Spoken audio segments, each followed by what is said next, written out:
morning. How you doing?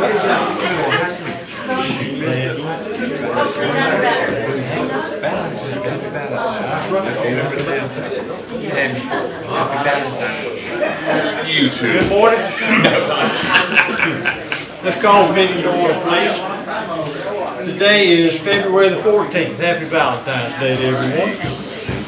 We're here for our regular monthly meeting, and we're going to stand for a prayer, followed by the pledge of allegiance. Father, thank you for this day, and we just ask you to be with us. We ask you to guide us in the direction, Lord, you'd like for this city to go and for all of us. We ask you, Lord, to recognize that we know we need you. And Lord, we know that. We ask you to be with us. We ask you to bless this meeting, bless all those who are here, and let your will prevail. In Christ's name we pray, Father. Amen. Pledge allegiance. Allegiance to the flag of the United States of America and to the republic for which it stands, one nation, under God, indivisible, with liberty and justice for all.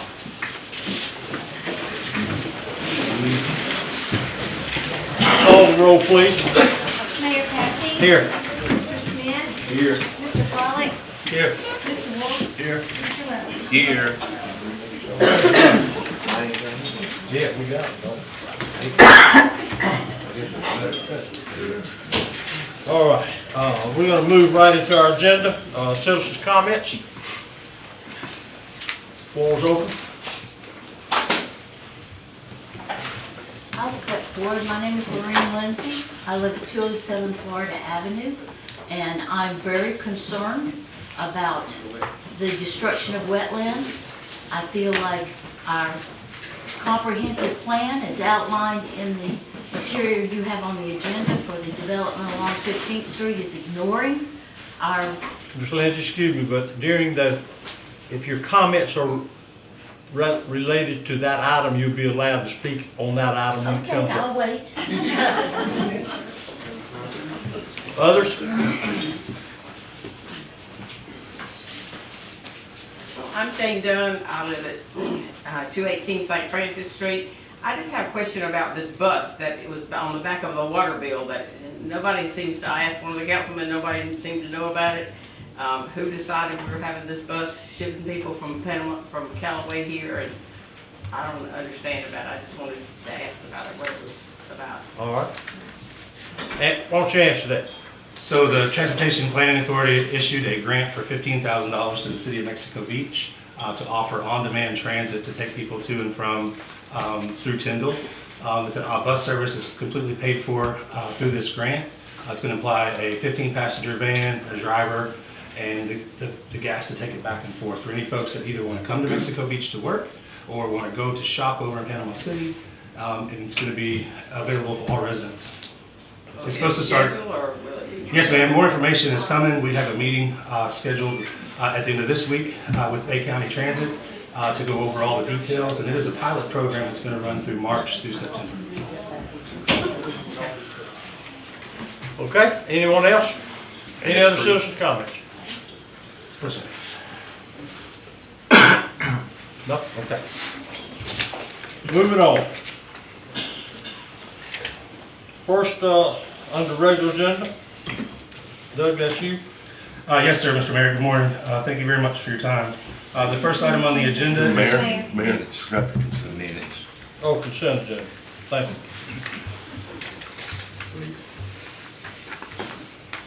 All right, we have one set of minutes from January 24th.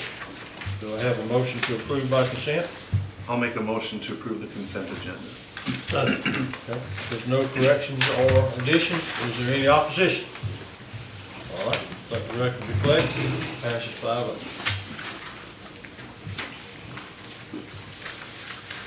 All right. Let's start over then on number 1.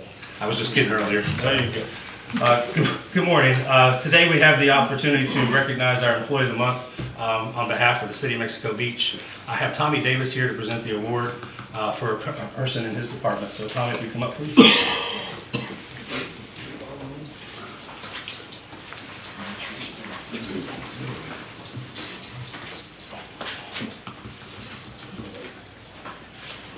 Good morning, Mayor. Good morning, council. Good morning, everyone. This morning I have the pleasure of presenting the Employee of the Month Award, and gosh, I don't even know how to start this one. This guy he's earned this many times over. Mr. Reuben Cleckley, a lot of you probably recognize him. He's one of the sanitation drivers on the sanitation trucks. When we give this goes to someone that goes above and beyond doing their regular job.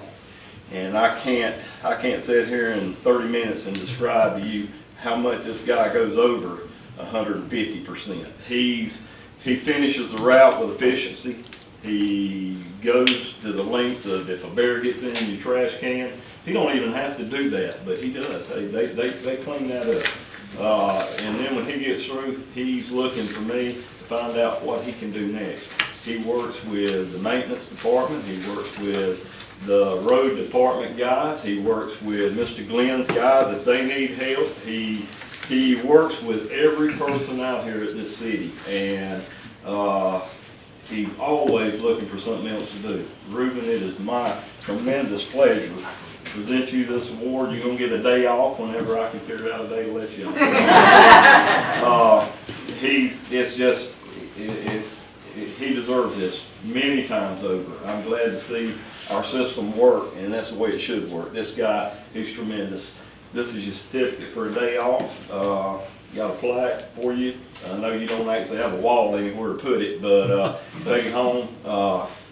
Buddy, it's well deserved. I appreciate all the hard work you do for the city and the extra effort that you do, because you do it every day.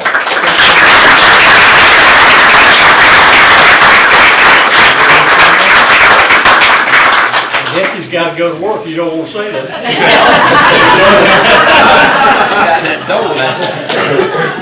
We've never had one leave that quick. He said, you know, we're gonna be in the middle of the route. I said, Reuben, it won't take long, I promise. Little Bill's out there tapping his foot, waiting on it. He just ran across the yard and got back in the truck. I noticed he sort of snatched that plaque out of his hand. That's good. That's great. All right. All right, moving on to number 2. All right, Mr. Mayor, the next item on the agenda, we also have Tommy Davis here to present. I'd like to go over it a little briefly. We are under some constraints with our restrooms and the porta potties that we're using throughout the city. We have an opportunity through the person, John Sewell, that does a lot of the auctions for us, who has an item that he's offered to us at a discount of $6,500. This is an air-conditioned 2-person portable trailer. It's got self-contained system.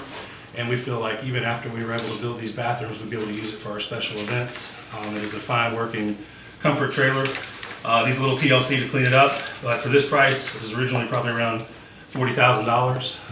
If we did get done with it, I think we could still sell it and make a profit. So, Tommy, if you want to come up and answer any questions related to this, if they have any. I don't know what's next, I was just stayed up here. I went over and personally looked at this after, I was the one that originally found it back when we were talking to John about the vehicles. This is probably a $40,000 trailer, fully self-contained.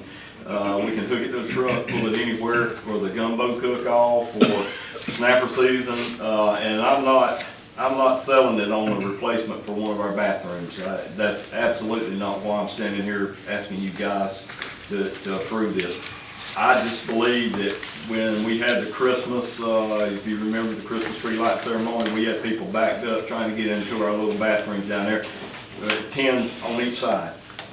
This would be something we could pull down there, plug it in. It's got air conditioning in it, and it's a nice, big, spacious trailer. If you've been down to the canal, the new one we have at Canal Parkway, it's very similar to it, just a little bit smaller. But it is well worth the $6,500 he's asking for it. Like I said, I went and checked it out and made sure everything worked on it. Everything works great on it. I think it would be an asset for the city if we can afford to do this, to have just for many events that we have. Music in the park, when we have the movies in the park, anything, we can just pull it down and you've got an extra bathroom. So we do have funding in the existing budget to cover this. We looked at a couple different options for sources to use, but I feel that the funding's in the existing budget to cover this across the departments. Tom, is this self-contained or you can hook it up? That's right, Mr. Bobby. It's self-contained, kind of like an RV. You can pull it up, just use it as is, or you could hook it up and, you know, plug it in, have air conditioning, and hook water to it. So, I know Mr. John told me that when it was brand new, it was about $45,000, and it is still in very good shape. It just needs a little rough, you know, regular cleaning on it, and it's ready to use. We can take it and use it. How big is the holding tank on it? Are they, I mean, is this something that lasts a few days, one day? Holding tanks? It's got a sight glass on it. You just have to watch it, and, you know, but John said it would be good for at least one full day. If you had a big event like a gumbo cook-off or something, we could use it. But if you notice down at Parker Park, we have somewhere we can actually hook it up. We can pull it upside of the bathrooms we have down there and actually hook it up where it could go 2 or 3 days or however long we need it. But it is self-contained. Well, right now, we could use it down under the palms until we can find out from FEMA whatever, what they're gonna offer. Yes, sir. It would beat the porta potties. We pay about $100, and during the summer months, we double up on them at each place. So you're looking at about $164 a month for the portal that's, and this you could replace 2 of those with this. And like I said, it's very nice trailer. Are we suggesting to do that? Sir? So we're gonna reduce our cost by $300 a month? Yes, sir, we would, definitely That's in the plan. $164 that we pay down there, plus if we have the events like the turkey trot, we double up on them for that. You know, I would think it would be the city's benefit, we'd have it to use anywhere throughout the city. It being self-contained, we could pull it down to the parking lot where Toucans used to be if we had something going on there. So, it's got jacks, the jack stands, when you put the steps down, just like an RV to stabilize it. The handrails, it's a very nice trailer.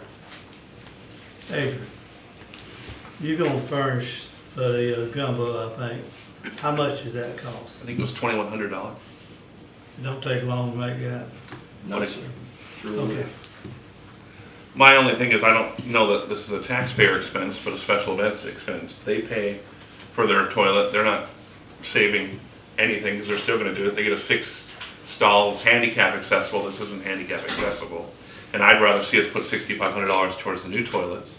I know it's not gonna pay for much of a new toilet, but I don't know that we hold enough events as a city to justify the cost. Well, special events does fireworks. Correct. We don't have to pay for fireworks because of special events, so it does help us.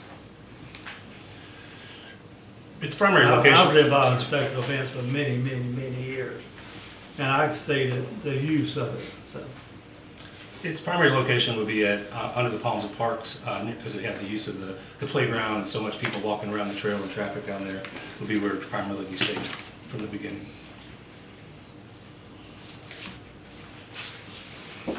I'm like Adrian in a way. I want a bathroom. I don't want nothing portable. How long? I just want a bathroom. I don't want nothing on wheels. But we need it. I want you to understand we need it. And I don't think Tom answered the question. Well, I wanted to hear yet about could you hardline it? Meaning that can you put that bathroom? You got a big function. You have a lot of people at these events. Could we run that? You keep saying portable. We can, Jerry. Can you hard plumb it? Hard plumb it into We could. a line? And are we equipped with the city somewhere to dump this thing? Yes, sir. We dump it at MX1, the pump out station over there, and we could hardline it, yes, sir. Do we know why the city of Panama City Beach got rid of it? All I know is that John Sewell bought it because he was planning on using it on his property over there. And once the shipyard sold, they were starting to talk about eminent domain over there, so he didn't want to get too much stuff set up, so he wanted to get rid of it. Didn't fully answer your question, but I know why he got it. The handicap accessible going to drive with us. I mean, something. It's not handicap. I don't know.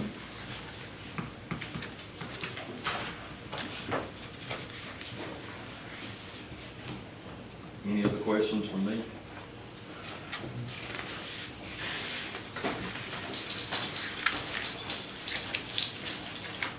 My thoughts are that we've talked about what FEMA's gonna pay us for restrooms. And we've also talked about that we wish we could have in certain areas more facilities. And I'm just thinking, would it be an alternate to a larger bathroom facility that we may not need all the time, but may need it certain times? Is it worth $6,500 to have that? And how is the city gonna pay for it? Just throughout the city budget, the current. Under the existing budget? Yes, sir. I was gonna bring other things related to impact fees or something, but I think we can cover it out of the existing budget without issue.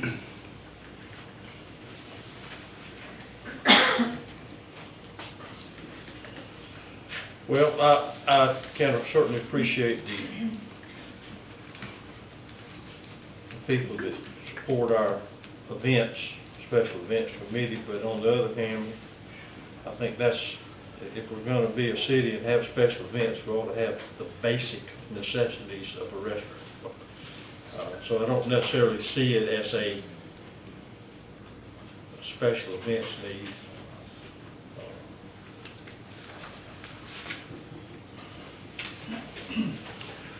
That's all. I'm just, wheels are spinning for me about whether or not does it merit, and I believe it does. I mean, I know the price of them are expensive, and maybe it's a good opportunity to take advantage of where we can have an extra facility when we need it. Maybe we can have more events if we have more restaurants instead of the other way around. I don't know. Okay, it's on the table for further discussion or motion. Well, I understand Jerry and I agree with him. We do need to have a full size note, but we know how it is working with FEMA. It takes a while. This will help out until then, and it could be used for other events. So I'd like to make a motion to approve the buying at $6,500 for the portable bathroom. Okay. Motion on the floor. Excuse me, can the citizens still? Yeah, just a second. Just a second. Let me see if we get a second. Get a second, you can. Got a second? Okay, motion died for lack of second. Now, you can talk. Linda Hamilton, 212, Highway 98. Since we're putting a lot of money in these trailers, Doug, will they be insured? Yes, ma'am. Okay, and then what about when a hurricane hits, where will they go? So we would haul them off like we do the rest of our equipment to Will that be a location. priority in time of a hurricane to haul off portable The bathrooms? motion didn't pass, so we're not buying. Okay. Okay. And for the record, women do not like portable restrooms. And we'll be using half of them at least. Well, you won't be using that. Okay. Duly noted. All right,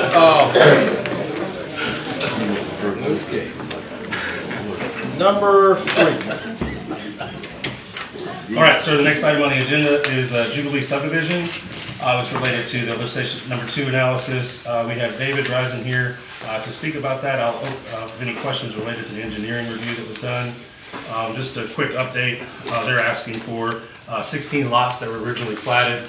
You do have a map that has those noted on here where those 16 lots are. The builder would be responsible for all taps and installations. A couple of them do require grinders to push it to the lift station. This would be no cost to the city. However, the city would get all impact fees, which are approximately $3,600 each, for a total of $57,600 the city would net from this. I did speak to the city manager for Port St. Joe last Friday, and he assured me that their grant funding goes through September 30th, and they have to be fully online between now and then. They've already bid out the contract for the connection, and they've selected a contractor, so they're starting to move forward with that crossover. So we do expect to lose those customers after the first of the fiscal year. It's approximately 70 customers. However, these 16 additional ones haven't even been started to be built yet, or the permits haven't even been approved, so that we stand no chance of seeing any type of sewer from this product, and we do net $57,600 from it. So David Rison's here if you have any questions about the sewer capacity levels, and also have Glenn Davis for anything related to the sewer consumption here in Mexico Beach. Okay, we're gonna open the public hearing for this item. Is there, David, you wanna go first? Just to give. Oh, yeah, sure. Sure.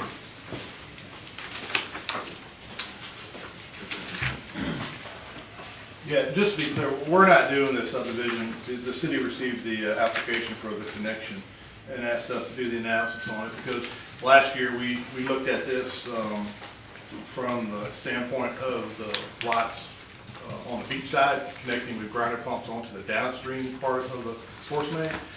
And so Doug just wanted us to take a look at it to make sure that, you know, it still had capacity, being that this is connecting on the upstream side going into the lift station, the wet well itself. Josh Baxter did an analysis on it, and that's what's in the letter he provided. Worst case scenario, we'll be looking at 4,000 gallons per day of sewage, which is covered within our capacity, capable. The original Beacon by the Sea agreement, wasn't this part of it? Yeah, this is what it was made for. Technically, yeah, that's correct. It was part of the original, and they went so far, I guess now, somebody's decided to pick up the. So this was brought to us by SCE, so Jack Husband's also here if you have any questions related to the engineering on that side. The lift station 2, where is it located? It's, I think the city has it as number 25 on their list, but it's right there on the end of 4J's Road, down in that old Integris development. It's in Gulf County. Not long ago, did me and you go over this back? Yeah. I got you to look at it when they wanted to do the 100 lot RV lots, you know, and go time into it, and I got you to look, and then I think you come before us, and I can't be wrong that day. That you said that our system wouldn't hold or withstand, and it was old. No, well, I remember talking about the 100 RV lots. Now, 100 lots, and I don't remember if we actually went to do the analysis of it or not. I know we did all the houses on the beach side trying to tie in with grinder pumps. But the reason why we stopped people on the beach side because I think you said our lift stations, and it was I read in here that it was a 2-inch. I thought we had a 2-inch. No, for some reason Kevin thought it was a 2-inch at the time, but Gary has gone pulled the manhole and it's confirmed it is a 4-inch. I think what they did, they ran a 2-inch submain on the south side of 98, so all those houses didn't have to cross 98 and tap that 4-inch multiple times. So it's probably a 2-inch going on the south side of 98 that taps into the 4-inch force main. My understanding. Make much sense. If you tap into a 2-inch. That was just the grinder pumps for those houses that were trying to connect to it. But Garrett went out and pulled the manhole lid on the one right there on 386 where it dumps into. He confirmed it's a 4-inch.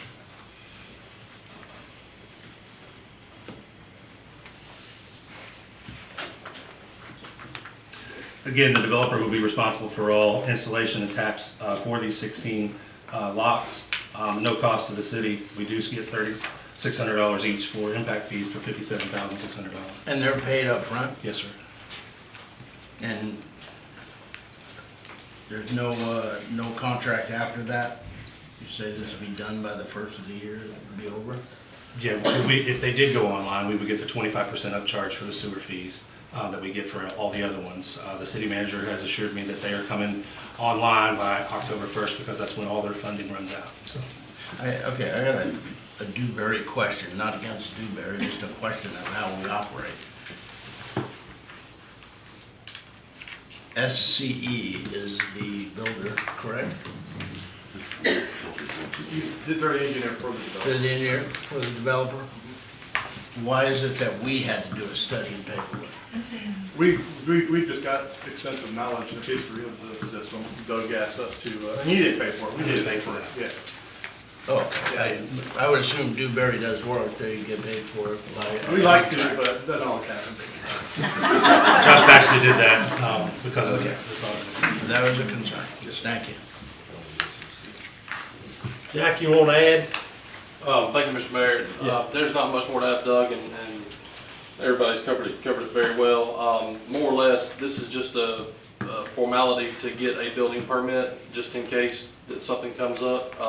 By the time that these houses are built, like Doug said, there's a 99.9% chance that you'll never see any flows any different from these homes. There's almost no way they can be constructed by October 1st. There's no way. So, So the Gulf County people are requiring, you have to have a receipt showing to have an impact fee before you get a building permit. So Okay. I'm not trying to complicate things at all. I just didn't want my client to say, well, we've got a final plat in Gulf County and now we can't go get a building permit in Gulf County because Mexico Beach didn't know about it and it'd be a hiccup later on and be a debacle. So that's all we were trying to do. okay, thank you guys. Others, anyone else to speak? Please.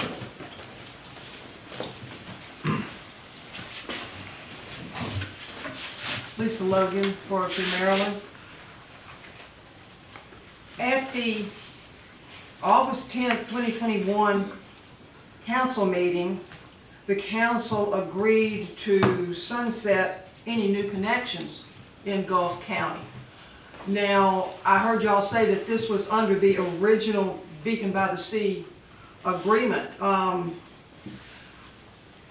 I'd like to see that original agreement because, as I best remember, that agreement didn't cover as many things as we have connected up there. It was for a much more limited amount. But even if this is in the original agreement, if y'all agreed unanimously not to connect anymore, how do you reconcile these two things?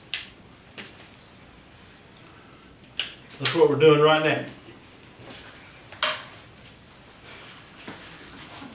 Okay. Anyone else? Anyone else? Okay, we're gonna close the public hearing, move to the table. The council discussion. I think we understand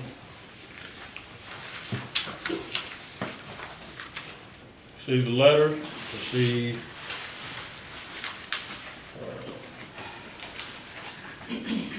this would require us to acknowledge that we are, that we do have on the record that we are not supplying Gulf County hookups with outside our quote service area.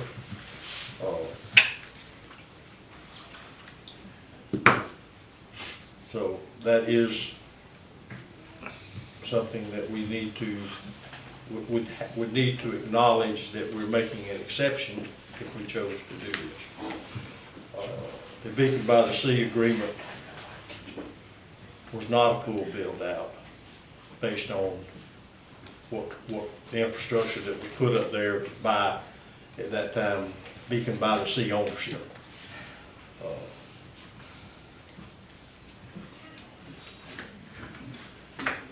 So, are there any, I mean, like I say, the letters support the capacity, and our concurrency report supports that also. So that's not the issue, and we think of it as a short time. It's almost like, is it just a good business decision rather than not, and get the protocol right? To me,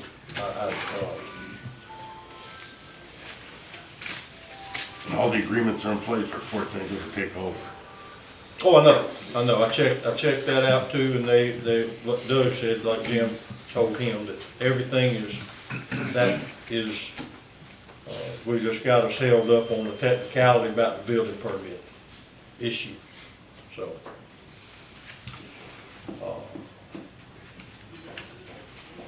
we will always be open for criticism if based on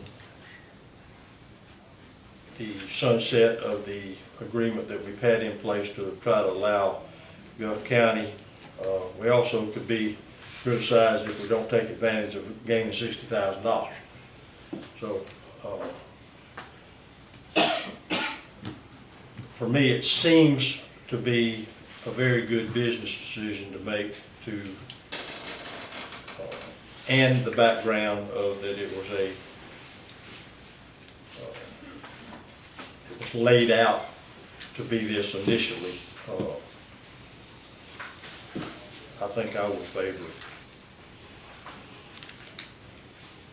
I think if the documentation is all proper and in line, it is a plus for the city for the financial side of it. Right. But if anything was to happen that we had to continue this, obviously would not be a good thing. It would be good enough. At all. And I mean, it's 16 additional, it's 4,000. I think they calculated it out at maybe 48 gallons per day or something like that, but it won't pass the capacity that we have here, so there's a little bit of a gamble, but I think if it's well documented and it's financially correct for the city.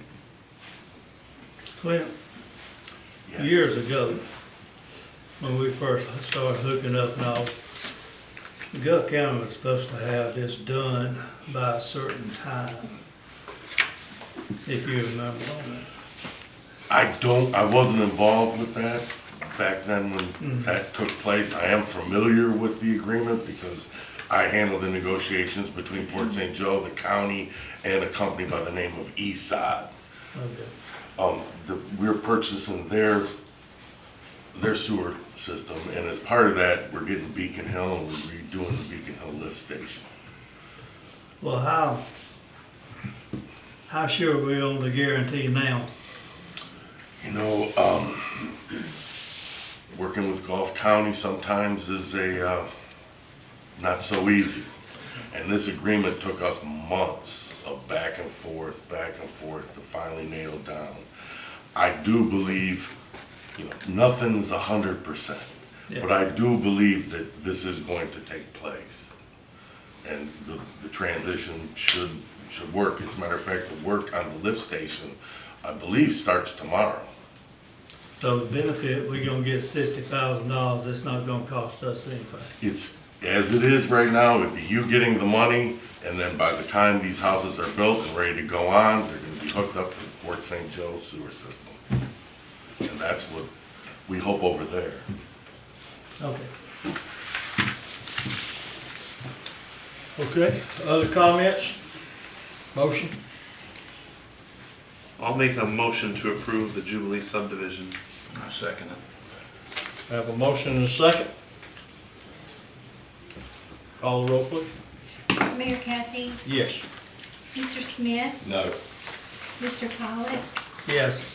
Mr. Wolf, Yes. Mr. Levy. Yes. Okay. Moving on. All right, Mr. Mayor. Number 4. Yes, sir. On the phone, I have Debbie, the finance director. Debbie, are you there? I am here. All right, welcome. Today, the next item on the agenda is related to use of our current funding that we have in the bank to start making some money on it due to the increase in the interest rates that have come across. We met with the bank, Centennial Bank, and kind of went over some options from some money that we have in some accounts that are just sitting there, and at the time they were occurring very little interest. So we actually have adjusted those where I think we're getting approximately 3.1 on those accounts now. We have an opportunity to make 4.25 on a 12-month CD and 4% on a 6-month CD. As you can see, we've made a recommendation for $1 million out of pooled cash for a 12-month CD, $1 million out of pooled cash for a 6-month CD, and then $750,000 out of sewer impact fees for a 12-month CD, and $250,000 for water impact fees. We'll have to keep those separately, can't commingle those funds, so therefore that's why you see the breakdown as it is. We stand to make over the year approximately $103,000. That does have some compounded interest that goes along with that, just for putting our money in a separate account. So again, it would be $2 million at 4.18% interest, roughly, for 12 months for $83,600, and then $1 million at 3.94% with 6 months CD for $19,646 for a total of $103,246. We have confirmed with the bank that penalties, if you had to pull something out for some catastrophic emergency, they would take care of those for us. And also, if it was more than, if we had to pull it all out for whatever reason, we would go back to our current interest rate, which is 3.1%. So we would lose between 3.1 and 4.2 approximately if they did charge us a penalty. They have told us that they would help us through that process if it came across. So I think it's a wise use for money for a start. We do have, the reason one of them is at 6 months is because of related to our fees that we get for property taxes. They'll be coming in, they run a little late in November-ish next year. So if we do the 6 month now, by the end of September, we'll have that money back out of that CD in case there was some kind of issue that we need before we reinvest it. So we would bring back the plan for future investments to you as well. So Debbie, if I missed anything, please feel free to add it. Nope, you got it. That's good. All right, we'll open the floor for public comment on item number 4. Anyone here to speak? I have a question.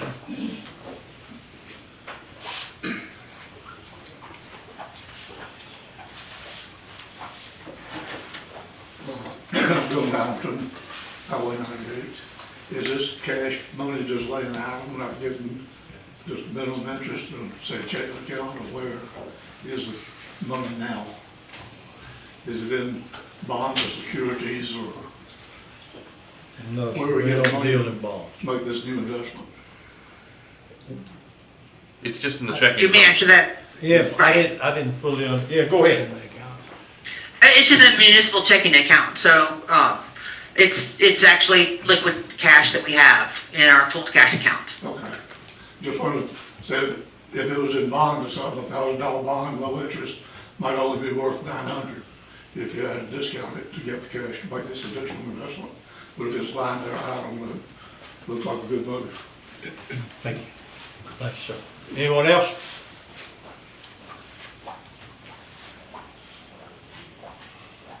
Okay, back to the table.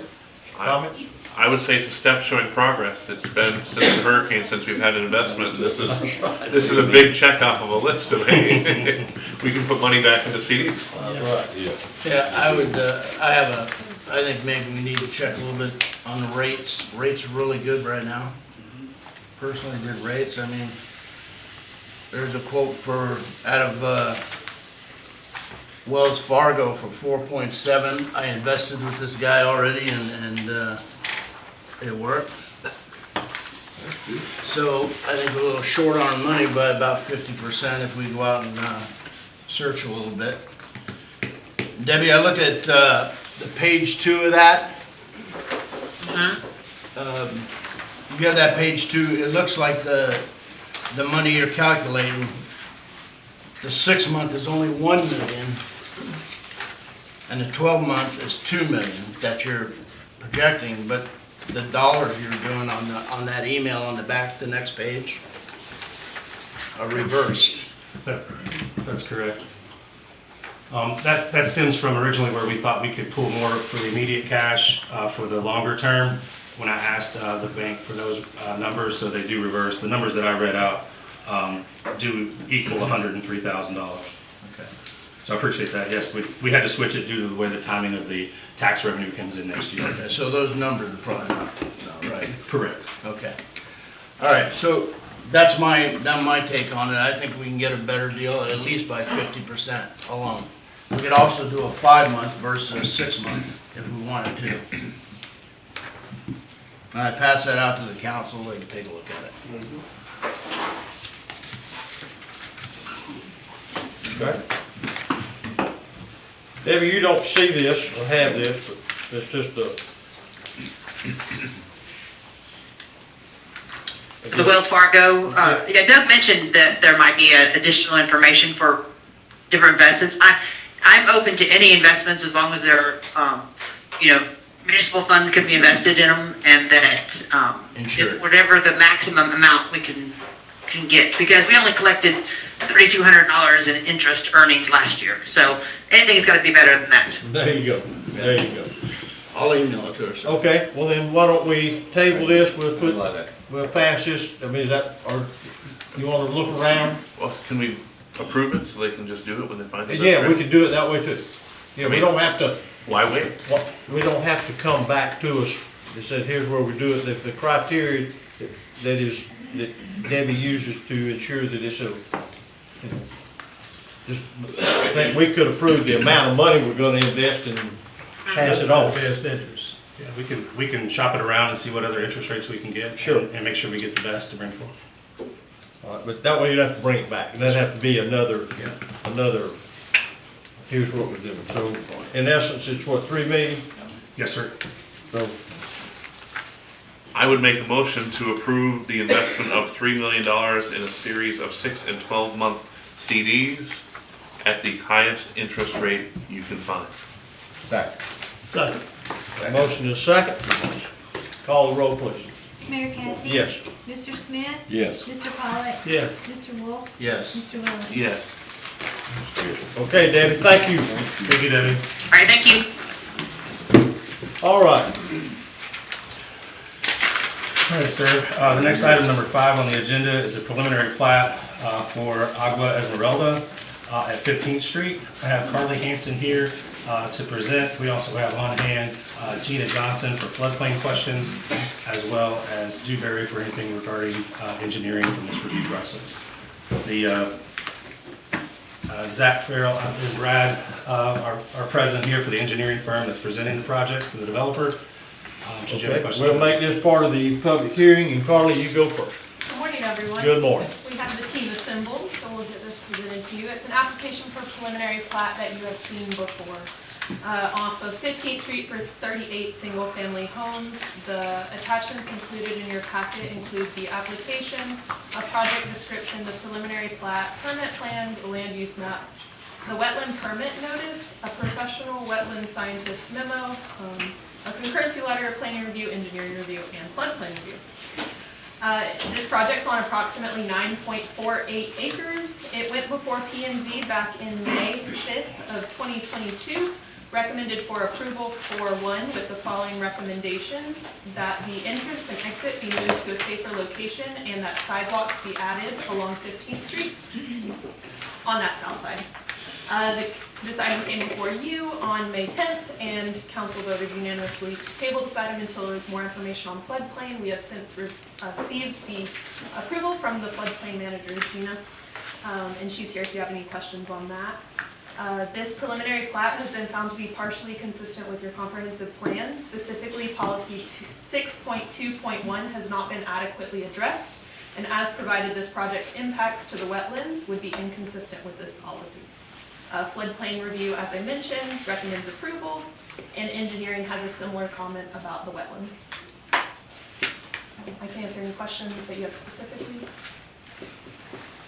I may, but I want to wait and sort of hear what, you know, the rest of the hearing. Anyone else? I got a question on it. Help me understand, either you or Gina or whoever. I know that you can buy wetlands. You always heard that. Does it matter if a wetland is that deep or that deep? I mean, how do you buy a wetland? You just go and say, okay, I pay for this wetland here, and this is not considering how bad it is or whatever. You know what I'm saying? Yes. I'm not a professional wetland scientist, but I do know the applicant received an individual environmental resource permit from the Northwest Florida Water Management District, and they bought mitigation credits to offset those impacts to the wetlands on another piece of property. Was it not mandatory that they had to? It was. It was mandatory? Yes, if this gets approved and they make those impacts. That's why we also got in contact with the professional wetland scientist. They did say that these are low quality wetlands. However, the comp plan doesn't differentiate between high quality and low quality wetlands. It just says no impacts to wetlands unless you meet the 3 criteria.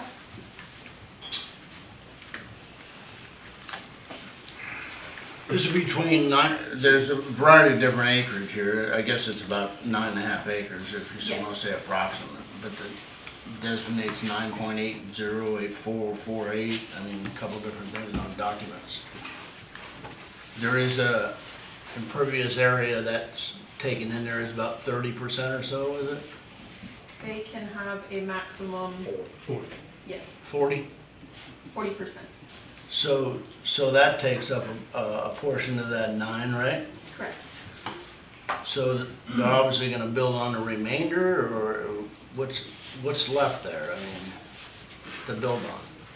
60%. Right. I'm going through, Okay. yeah, I'm having you answer the question, thank you. Okay. So 60% left, okay? Of that, how much of that is being purchased In mitigation credits? in mitigation credits? I'm asking you the question. Right.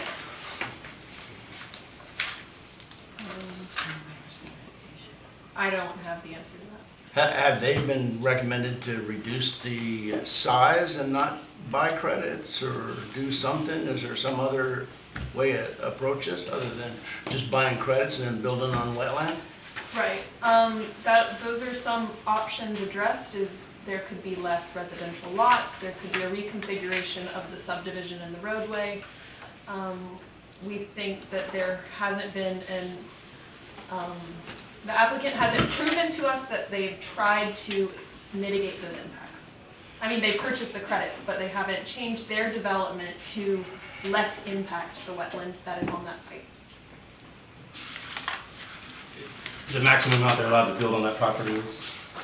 They can build up to 6 dwelling units per acre, but they're currently at around 4 dwelling units per acre. At 6, for that size parcel, there'd be 57 lots of acres. How many? 57.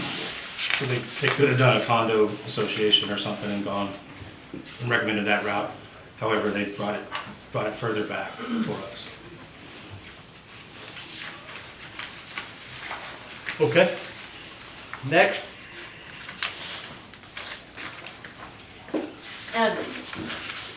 Just to answer your question, the way that works is that it would have to go to the state, and they would determine how much had to be purchased in mitigation for the wetlands. They would determine that amount based on their study of the area.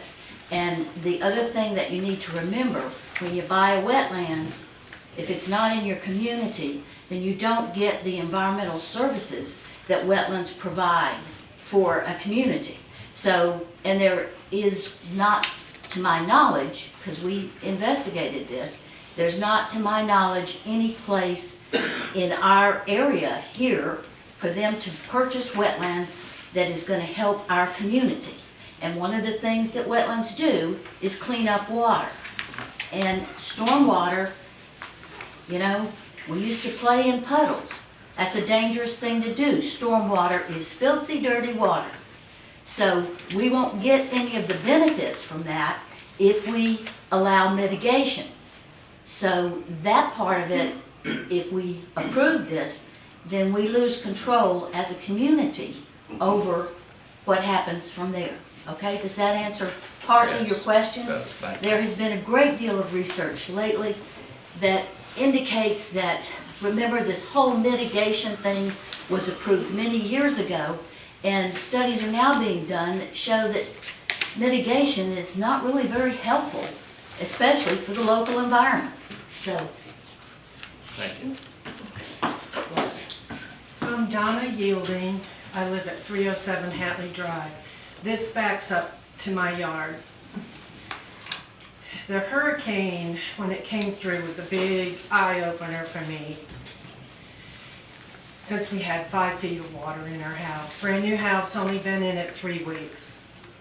So as I went on this property looking for some articles we've lost, I saw the pond, and it had a lot of water in it from that hurricane.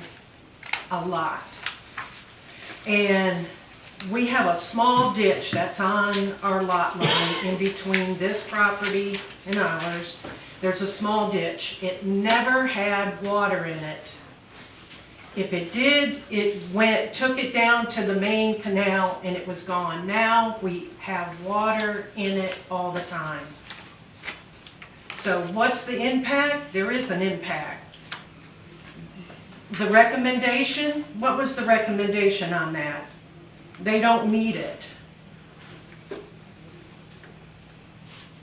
So we really need to think about what we're doing here so that we avoid other problems down the line. Because I don't want water running off from them because they are 3 feet higher than us. Our yard slopes to that ditch and then they're up. So, and that pond is just right there. So we really need to be stewards and develop responsibly on this. Thank you.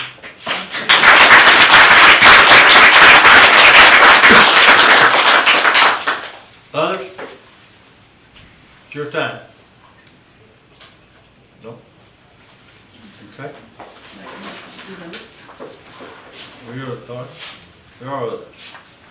Hi, Hey. I'm Chandler Touchton. I live at 106 St. Charles Street. I've spoken to y'all before about the importance of wetlands. What concerned me about wetland mitigation is it's buying wetland somewhere else, so it doesn't help us. As a member of this community, I know we're having development and we need to pay attention to how the development works and everything. But that wetland in particular was a definite buffer to our neighborhood. If you look at how the drainage went around Hurricane Michael to on either side of our neighborhood, houses were flooded. Like what Donna said, the water went through her house. I was fortunate enough to be in a community where, because of the location of this wetland, the water channeled away from us and we did not have major flooding. I feel like that if we pave this area and we fill in the dirt and we have the housing, that we no longer will have that buffer, because wherever the water's going to be coming is going to be across the pavement. So I'd like for you to please consider not having this preliminary plot, because I think that this wetland right here is important to our subdivision and New Mexico Beach. I also know that in the past, we met at the fire station and we looked at all these pictures of all these different proposals, and there was a proposal to make it more of a recreation area where we utilize the wetlands themselves. And I would like for that to be revisited. I know it's expensive, but I know that there are grants and things that we possibly could get to pay this person who has bought this since then. So I'd just like for you to think about what we could use the area for that would keep it beneficial as a wetland for us, and also to provide an area where we can walk, we can enjoy. Thank you. Thank you. I had something else. All right, go ahead. The other problem that I see with this development is the road comes out at the curve on 15th Street. Now, I frequent that area, and I can tell you that it's dangerous right now. We all know 15th Street is dangerous. And sunrise and sunset on 15th Street can be extremely hard to see things. So I am concerned about the traffic pattern as well, because the road hasn't changed. It's coming out. All of those homes are going to be emptying out. The only way in or out is right there at the curb on 15th Street, just past the bridge. So I believe there's a traffic safety concern associated with this development as well.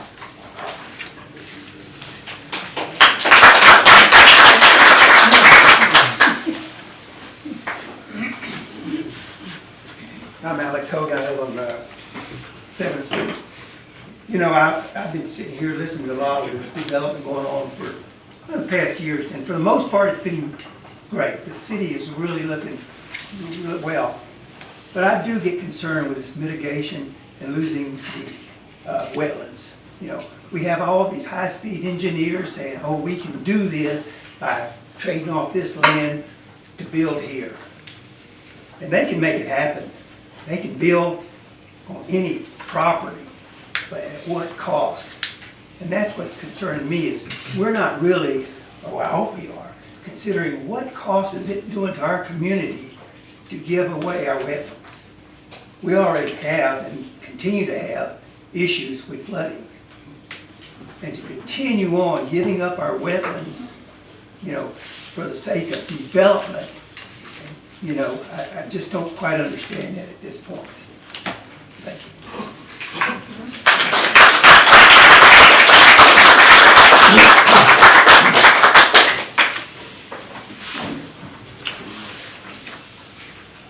you. Lisa Logan, 402 Maryland. Among the other things that were mentioned in the report that the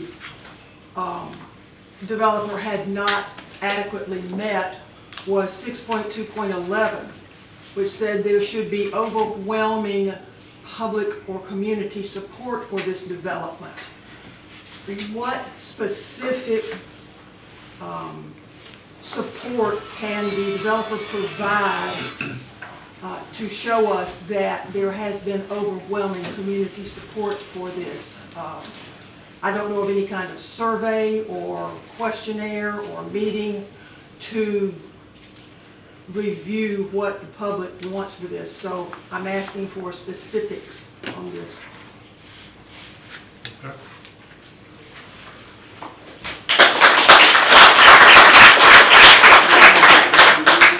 Next. Hi, Jean Byrne, Ocean Plantation. If you just need another voice in concern for the wetlands, the traffic, the overriding concern, we have it. We're very concerned about the loss of the drainage for that whole area on the other side of 15th Street and for the access. And we would ask that you, at the very least, table this till this further or deny it. Thank you.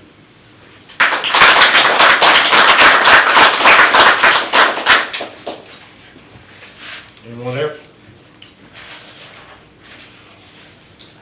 Okay. No others for the public hearing? Okay. We'll close the public hearing, move to the table.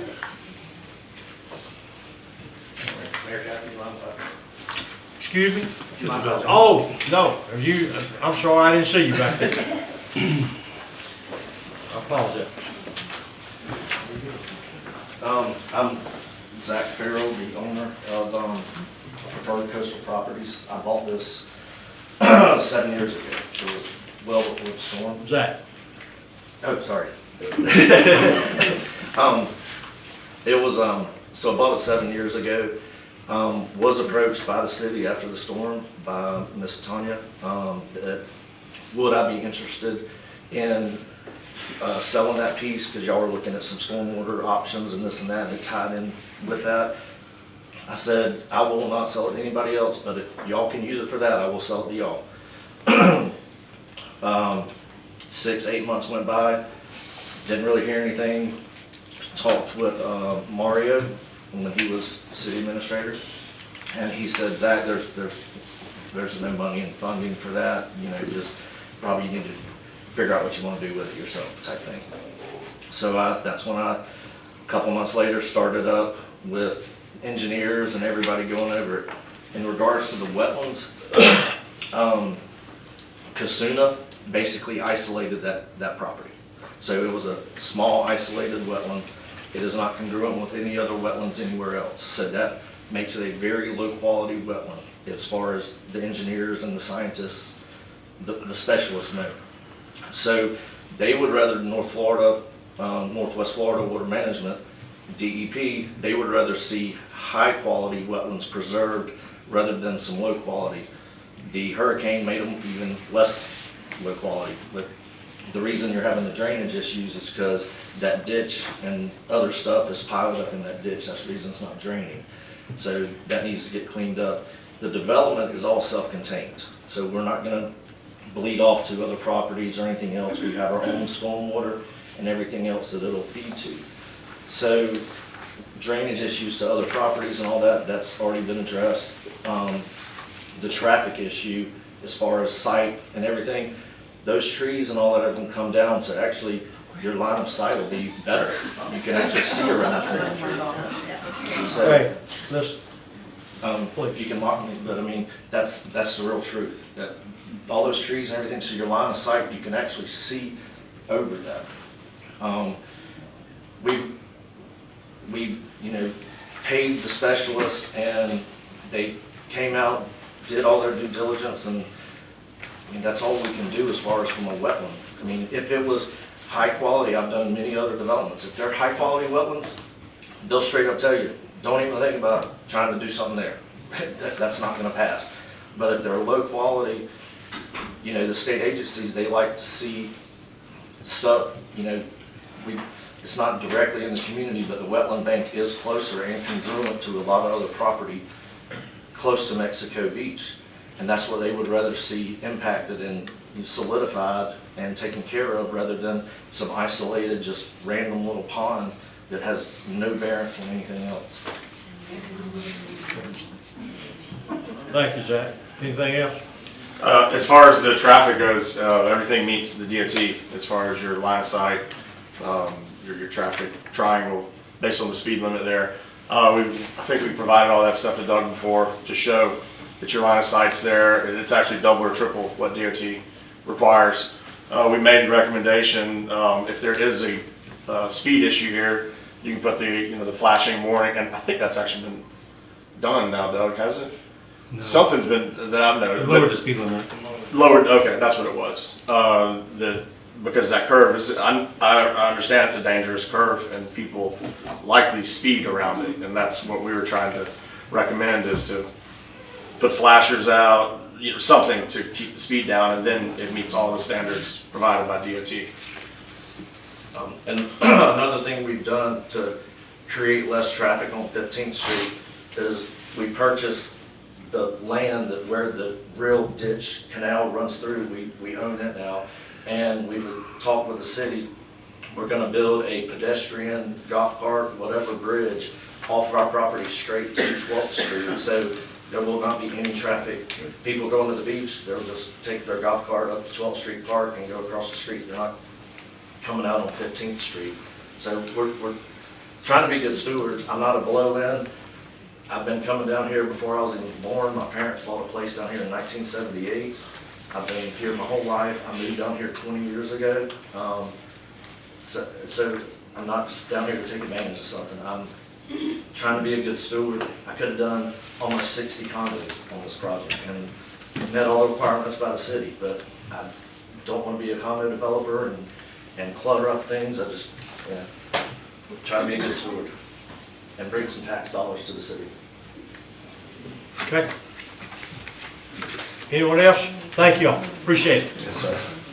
I have just one question. Where he said he was gonna do the pedestrian bridge, is there any way that you could make that a car bridge and close off the exit to 15? Because to me, You have to have access on 15. That's the DOT requirement. the DOT requirement. Yeah. Okay. Thank you.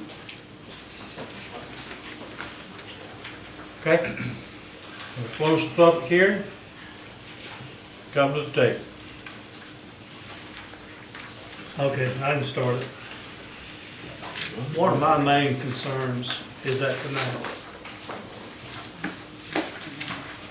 I can't trust just you building, you adding all this dirt, not filling in the canal.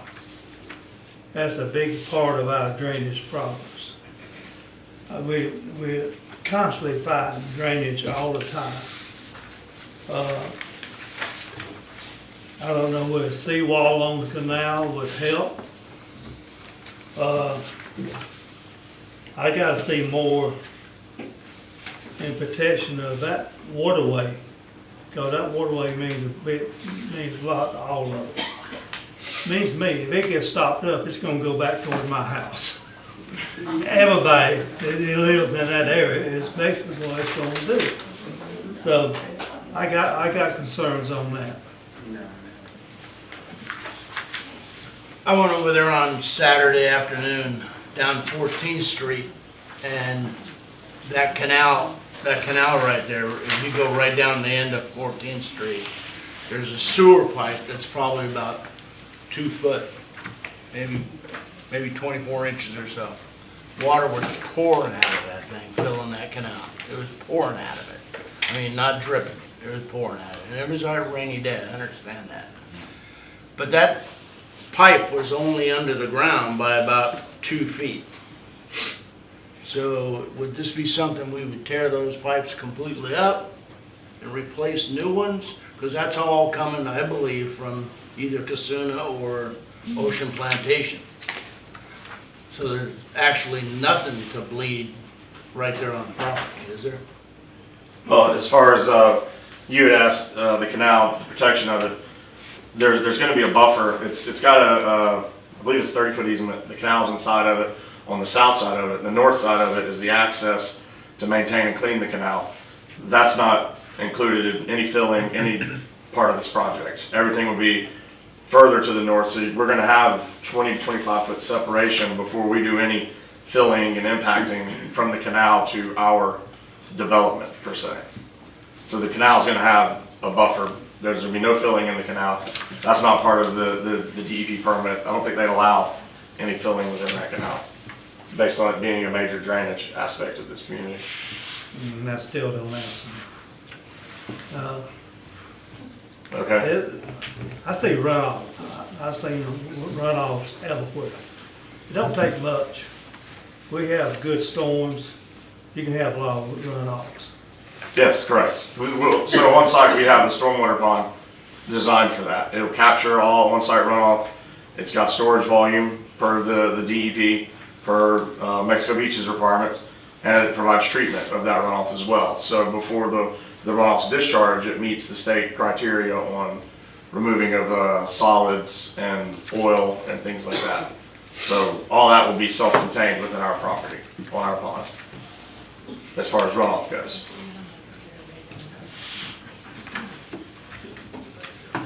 How about the piping? Which pipe are you referring to? Is it a storm drain? Yeah. Is it on the south side of the canal? It's on You said- the end of 14th Street. Oh, I see what you're saying. That's not even part of this project if it's on the end of 14th Street.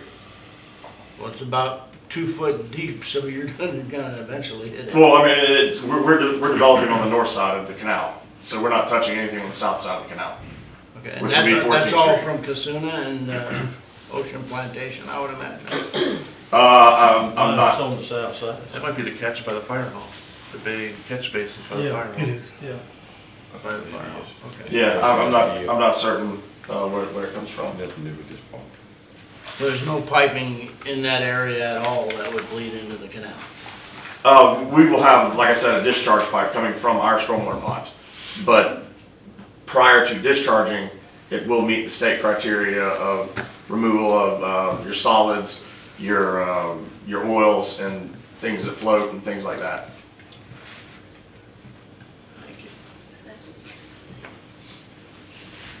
Any consideration of moving the road, I mean, for the driveway, for me, if you go down 15th Street, if you happen to live here and catch one of the beautiful sunsets that you can't see. I understand. So as far as And right where it is, if you would just, that's why I'm asking, was any consideration of moving the road? Could you maybe, because we have a bad enough time, I'm doing everything I can to get a bridge across 15th Street there for people walking in that curve coming off 98. yeah. To me, that is my biggest concern, is safety and the sunset and the sun in your eyes. And So this subdivision will be a public right of way. They could access the bridge that we're having constructed over the canal, and just in regards to that. But as far as keeping or relocating of the entrance, we lined this up. I'm not sure the name of the road right across the street. I don't have that right here in front of me. Joe Road. Joe, so we tried to line it up with that, so you can have like an intersection per se. But it meets all the DOT criteria as far as your sight distances and your stopping distance based on the design speed for that road. Joe Road's a dangerous road to come out on in that curve. They might be there. Just, If it meets, just follow up, Jerry, I don't wanna jump in on it, you through, but Yeah. it may meet all of that. Correct. It may meet every triangle and everything, but we don't like it there. That's what I'm trying to tell you. So how do you, we're trying to, No, let's just so- come out and say it, we don't like it there. I don't like it. So Can we it do meets it that like this? criteria prior to any clearing of any of the trees and bushes that stand right at the right-of-way line and beyond the right-of-way line. Once those are cleared, you'll have a much better line of sight. Is there any entertainment of moving it? Is that a possibility? We can look and see, but, I mean. Thank you. Thank you. That's all we want, just a check. just looking at it, you may lose a lot, but you can come out from where the curve is, the curve in your area there, come out here to the road instead of going all the way up to there. Yeah, that's how we got it designed. It would make it a lot safer to start with. Go ahead, Jim. I got one thing for both of you. This afternoon, about sunset, go down 15th Street. And then you can see what I see. I drive roads all the time. And then if you'll do that for us, I'm just like hey, the big man right there said, all we want is just look at it. Yeah, well, Just look at it. we will It's definitely terrible. maintain it. We did have multiple meetings with DOT, and DOT recommended for it to be there, but reason being, if you'll listen real quick, because Joe Road, people are already kind of slowing down because that is, somebody's already kind of possibly coming out there. Just think about it. Yeah, That's all I right. know what you're saying, but Just we think. got 25-mile-an-hour speed limit there now. About 3/4 of the people are doubling it. So they're going They're going around. It's dangerous. You look at it as an option is what they're Yeah, saying. yeah, we'll look at it. I would look at it, I mean. Because it has to come back for final. The municipal center is also. Okay, go ahead. I'm on the wetland side, and I'm more looking for a history lesson, so if I'm looking at the mayor, that's why. When I looked at the wetland map this weekend, it appears that Ocean Plantation and Casuna were entirely wetlands before they were 100%. developed. How did they mitigate that, or how did they get? That was before mitigation was that big a deal. I think they did mitigate that, but it was nothing like it is now. I mean, you couldn't afford to develop Casuna now. I mean, because that whole thing. That wetlands map shows all of Ocean Plantation, all of Casuna. Mr. Charlie, what, you pick that up, 6, 7 feet? Yeah, they put, was it 3.5 feet of dirt in there? Yeah. Okay. Gina's here too, I believe. Yeah, I mean, it was, I don't believe you could have done that. you can afford it. You can. You can't. And we paid for, so whatever you impact, you have to pay amount over that. So whether it's 2 to 1, 6 to 1, depending on how, the quality of the wetlands is. And we ended up paying for, I think, the 2 to 1 ratio. So we paid for 2 acres when we only impacted 1. And that's been already handled, paid, done, and everything. That was part of the stipulation of the Northwest Florida Water Management Permit. Okay, from the table? Okay, I gotta keep adding. You could get my support if you took care of that canal, more than just saying, well, there's an easement there or whatever, and change the road. I would think a lot more about it. So I'm for you coming back with a little more information on that. Well, we're sloping, Brad can tell you better, he's the engineer, but we're sloping away from the canal. We have the buffer plus the lot slopes away from it because we're self-contained. So all of our stormwater, it hits the back of that lot closest to the canal. It's coming towards us. It's going north towards the street, and then we'll empty into the storm drains, which will go to the stormwater pond. How much dirt y'all gotta put in there? It's not that bad. It's maybe a foot and a half or somewhere around there, average. Somewhere around there, average. We meet the fill criteria for the floodplain within the county or the city. Gina? So for the floodplain review, this was for preliminary plat. So we have not reviewed fill requirements at all. So fill will come next when they have full design drawings, when they come back for development work. For preliminary plat, we check flood zones and design flood elevations. Yeah, we gotta remember, this is preliminary plat. It's not, they haven't even done a development. Yeah. Right. So, but in concept, we're giving them whatever we're gonna give them so that they can do whatever is required in the next step. So we've been asked before about the fill, and I remember sending David an email showing the calculations and tabulations based on what the city's criteria was, and then where we're at in regards to the criteria. And it's pretty much spot on that we meet the criteria, which you'll see whenever we do the development order submittal. But just to say that, we've already looked at this. Well, what flood zone would that put you in? They're in the A, they're in A, they're in AE9, and there's some shaded X on there as well. But they've designed their subdivision so far for their proposed finished floor elevations are meeting the 500-year flood. So in their A zones, which is unnumbered, no flood, no design flood elevation, they decided to go ahead and meet the 500-year, which is much higher.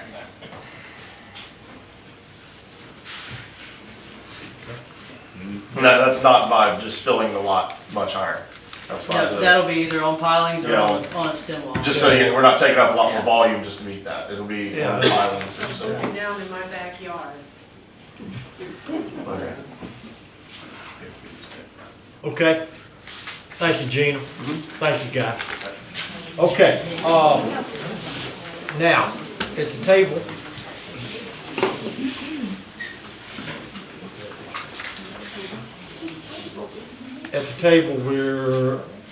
we've heard voluminous information. We've got the packet.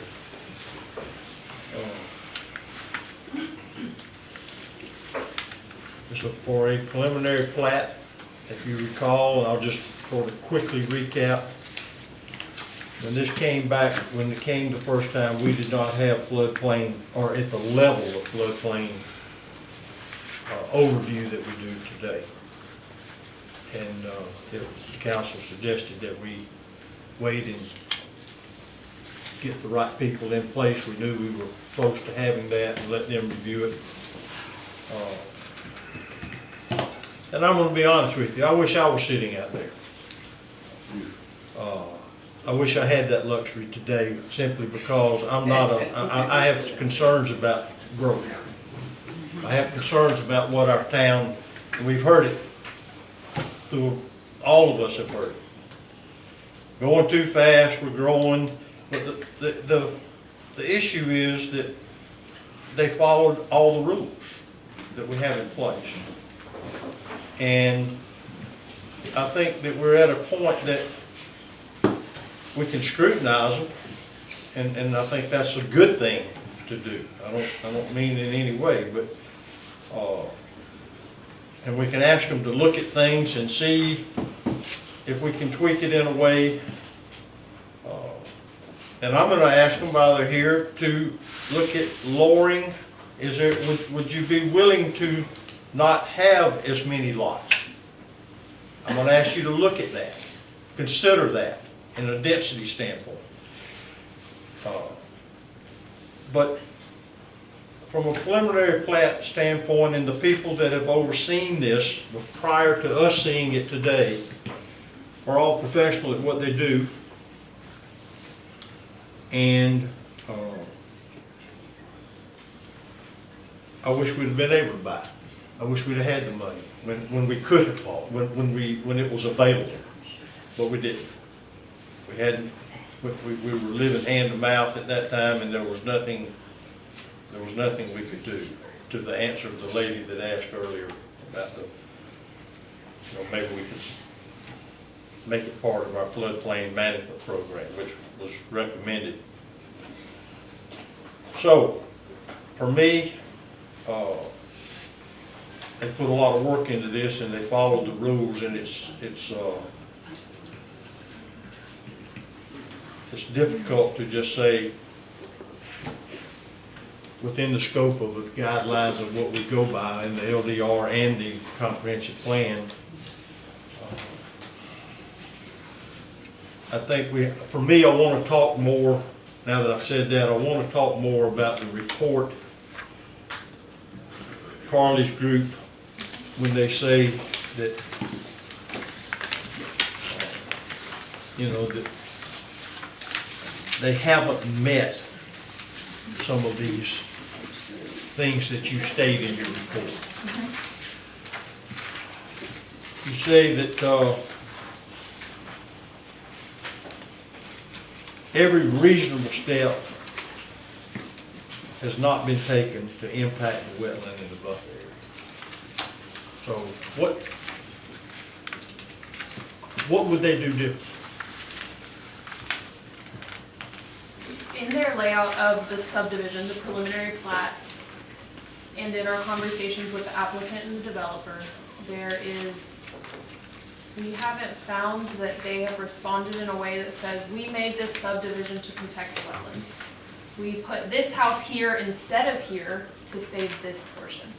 They're still impacting the most impervious surface that they can have for this lot. Okay.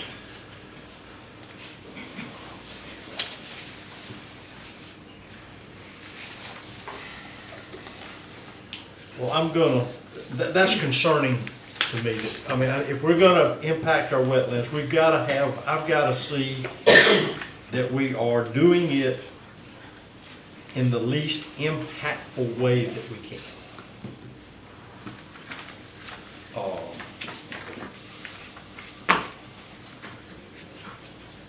So Zach, for you and your engineer, I'm going to assume that you feel that you have done that. I'm going to make that assumption. Yes, and we got a letter from Dan Garlick. I saw Dan's letter. I mean, I'm not a environmental scientist. I don't know plants and soil. They do. They wrote the book on it. I understand. But 6.2.1 in our comp plan, that language is in there because we want to be good stewards of our wetlands. That's why it's there. And I said this, for me, one of the first things I said when that came before us after it went to P&Z, when we tabled it, was, to my knowledge, this city has not had a proposal like this certainly since the storm. And if you go back too many years, there's too many things that have changed that aren't relative to what was done back then. But now that we're in today's time, I'm really torn between what is an acceptable wetland mitigation. I don't know that. I agree. I'm listening. It's very ambiguous. I mean, that's the reason you pay a lot of money to the scientists that studied and went to school for it, and then work with the agencies who fight them over it as well.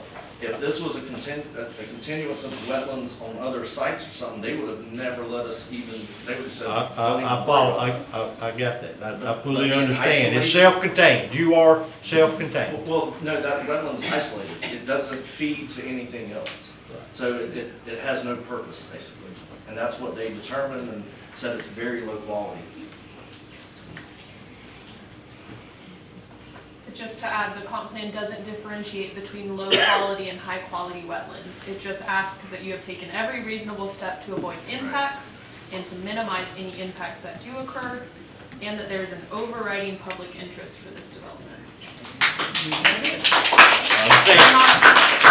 that's why I'm talking to you Right. like this. It's a difficult policy. It is. It is. And I respect the developer's right to develop in our city. I don't have an issue with that, so. Others? Anyone else have any questions or comments concerning the preliminary plat? And I don't know, what are we doing, like the road is my main concern. Maintenance was wetlands, but I've dealt with the wetlands before, that's, like he said, them scientists and they do that. That's what they did big bucks for. And I've been in the middle of that before, but, I'm more worried about the road, coming in and you don't know how bad it is there. Like I said, if you just go look, Joe Road's busy road, I think that's, to me, is my main concern. Mine.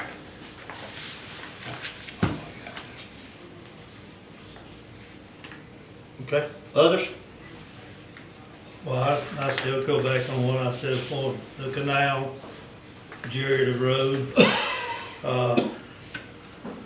If this is approved, I would like to see them come back with a little difference as far as the road or making sure. Now, I know what you're saying about the way the land formed and all that, that can change. It can change over a period of time. I want to see protection of our city and our water being able to get out. So I would like to see that before it's final. So Yeah, I see a permit by Northwest Florida that okayed. I see the environmental study by Garlic Environmental that that you can't hang your hat on that. I mean, he says that it's functional, low quality wetland, and he says that it was basically approved because you're gonna buy credits. So I don't think there's anything to hang your hat on. It doesn't meet the 6.21 and 6.211.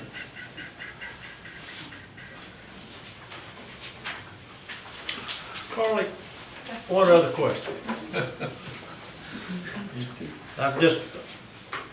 The page 3 of your report. Have you sat down with them? Have they talked to you or you talked to them about these things that? I believe we as a team have had 2 or 3 meetings with the. Okay, y'all have had that? Yes. Okay.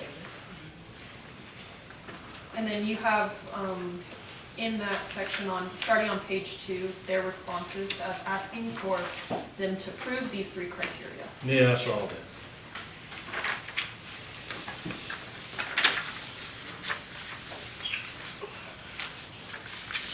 Okay. I didn't know y'all did that. Okay, thanks. All right, back to the table in terms of discussion, comments, motion. Preliminary plat, the steps required after this are development order, much more detailed site plans, blah, blah, blah. Yeah, I think all of you know them.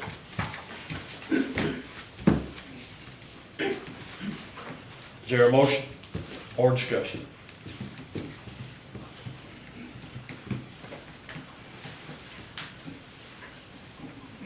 I think we have to look at the entrance, we have to look at the number of lots, that's the way to look at it. I agree with you. But does that happen between preliminary and final, or does it happen before preliminary? I'd like to see something at preliminary. I would now, I'm not that. Like you and Al are, I don't really know how this works, but I'd like to see it now. I mean, Well, what you would do is make a motion with any stipulation that we want to make. That's the way the process would work. If there are things that we would approve in concept with stipulations if someone wants to do that. That's not a requirement. That would be the right way to go about it, so these guys leave here, they know here's what we are stipulating. If we don't wanna do that, we don't do anything. Could we table it until they come back? I like that. Come back with what? We can do a lot of things, but we need to be direct to them about what it is that we are tabling it for. And we don't need to just, we have to be, we have to have a direction from them. And that's why they're here, that's why they presented all this, is to get a move forward from this council about how we. So would minimizing the lot be one of the things we wanted to do to, Yes. I would, but I'm asking. Well, that, you can, again, in a motion, you can put, if you want to make a motion with a stipulation, A, B, C, whatever, you can do that. Well, I don't wanna make my own, I wanna make one that the council has all the listed. Somebody mentioned the entrance. We should have that on the list. Is there anything else? Policy 6.21 and 6.211 be addressed. Anything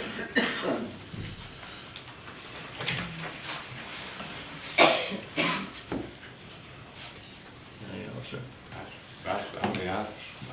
Anything else that would really come out of, just come out of this table is that. If you mention it the way that Adrian just mentioned it, you wouldn't have to say the lots. That could be something they could bring back to you because it would address that in that area. Okay, so we're gonna I'd like to make a motion that we look at the number of lots and also the entrance to the subdivision and also 6.21 and 6.211. Is that to approve the preliminary plat or table it and have them come back with? Table it for them to come back. In regards to the lots, we could have done 57. We backed that down 19 lots already. At some point, it becomes, we could have been a 48-foot condo building, but we're not doing anything like that. We're trying to be good stewards. We gave up 19 sales.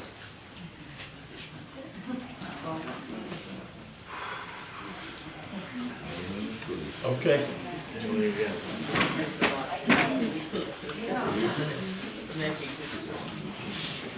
Well, let me just say on the motion, for me, it's identified in our paperwork. And it states that the applicant has not demonstrated that every possible reasonable step has been taken. Now, you know, at some point, and that's why I asked Carly for my sake, what can they do? Have they met? Have they talked about it? What have we done thus far to help satisfy 6.2.1? And they have talked. So I'm not sure that the validity of telling them to come back with something that satisfies 6.2.1, unless we just want to give them another chance to come back with it. The road issue, I think we've made clear, and they said they were gonna look at that. They've already said they're gonna look at that. So. And for me, the lot issue is not an issue because it meets our LDC. I mean, we can ask for less lots, but it meets our LDC, so I don't think we can say you have to have less because they're meeting what the LDC says.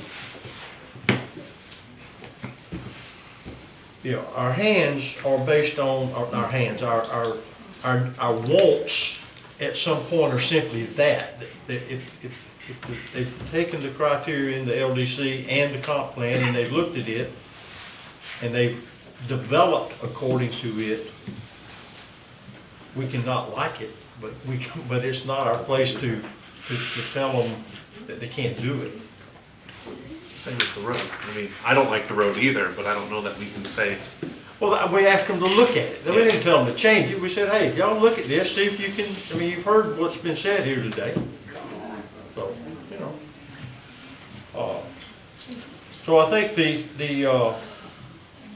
for me, my motion, if I were to make one, would be simply to please get with look at 6.2.1 and let's try to get where somebody that presents us this paperwork says that they've done that. You know what I mean? That says that the applicant has not demonstrated that every reasonable step. I'd like to see where we can tell our people that yes, they've done it. I'd like the word partially consistent to disappear from partially too consistent. Yeah, there you go. That's what I thought. So, for me, I'm okay with the preliminary. I would make that caveat. That would be, if I were making it, I would say with a stipulation that before final, that we see another report from our comp plan review and from Carly's group that we've addressed those issues. Can we get guidance as what will help that?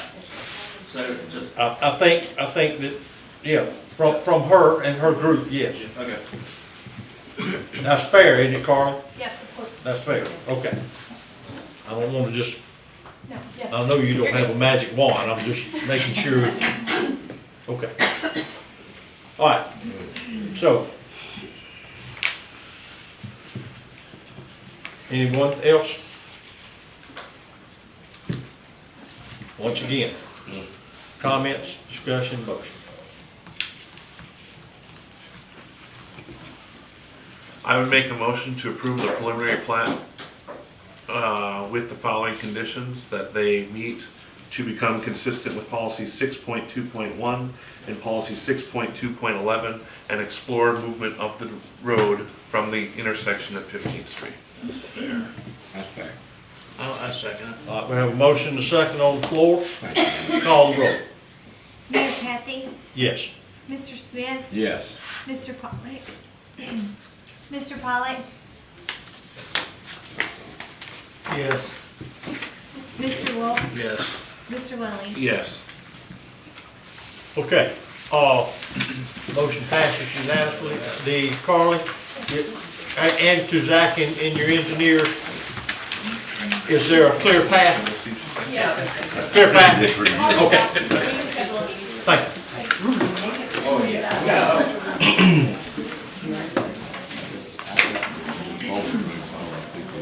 Councilman Wolf, just for the record, you had a pending motion, can you pull that back? I did. Okay.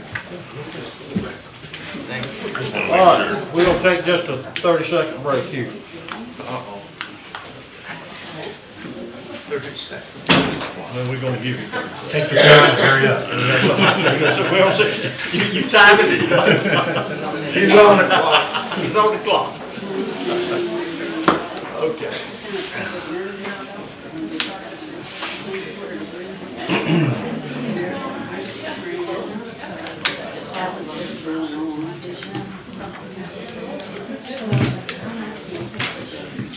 You know, Amy, we forget. What's that? What you just said.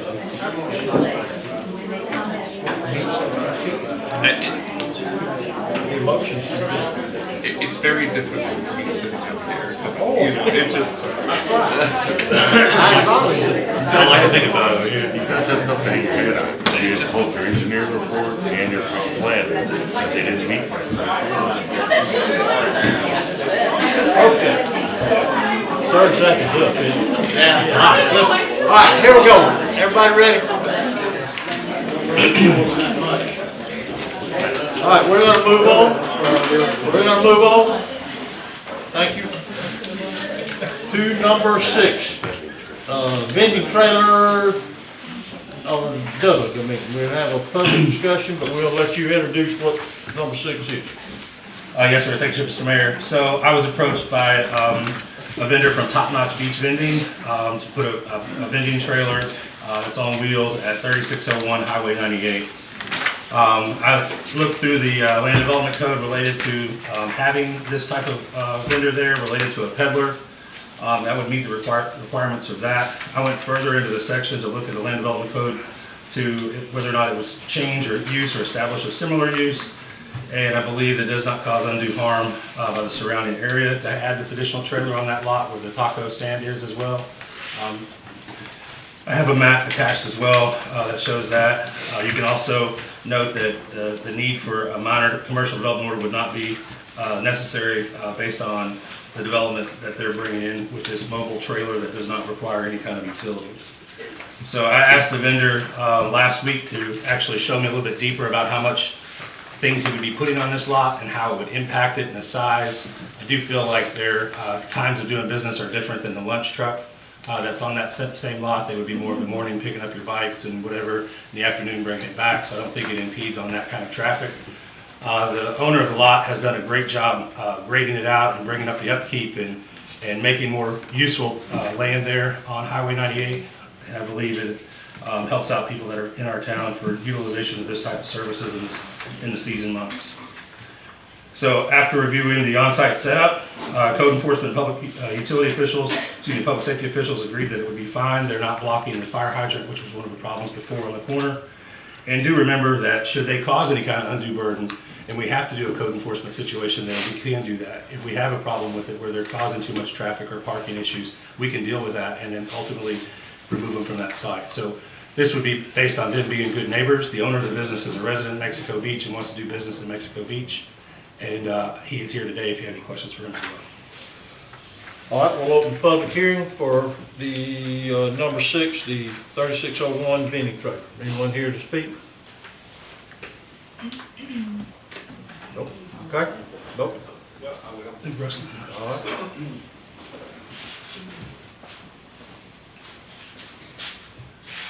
I am the owner of Top Notch, and just wanted to say it's a very simple operation. Nothing other than offering beach gear rentals, bicycle rentals, golf cart rentals, things like that for the tourists that we're going to have come every year, and just trying to, you know, make people want to come visit Mexico Beach more because of things that we offer, and to make it a one-stop shop to where they don't have to go from place to place to place to get the things that they need that we try to offer to them. So just a very simple operation. Okay. Anyone else?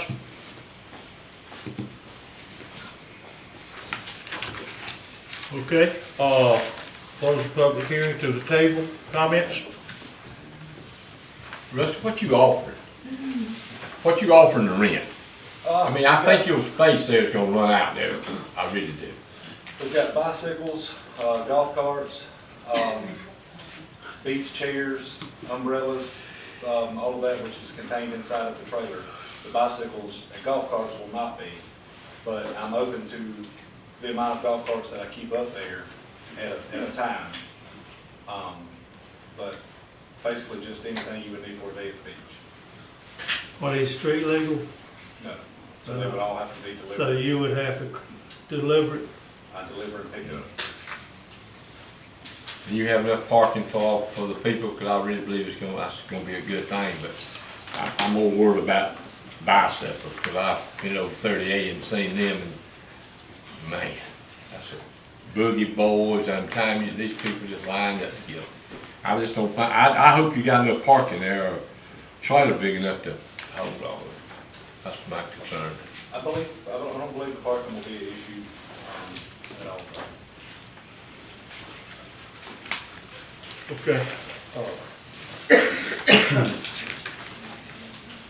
Doug, this is more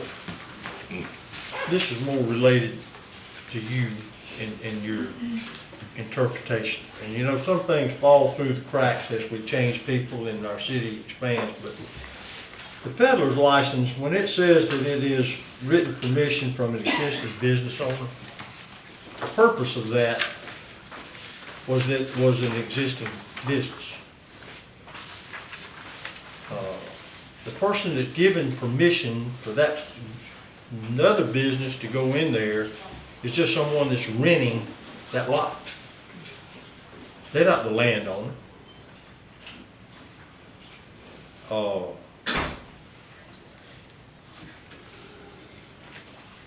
I don't think the city would want to accept from a rentor that it's okay to use that land for another business. I think, and I'm not sure that a peddler, if you want to call a food trailer a peddler, is an existing business.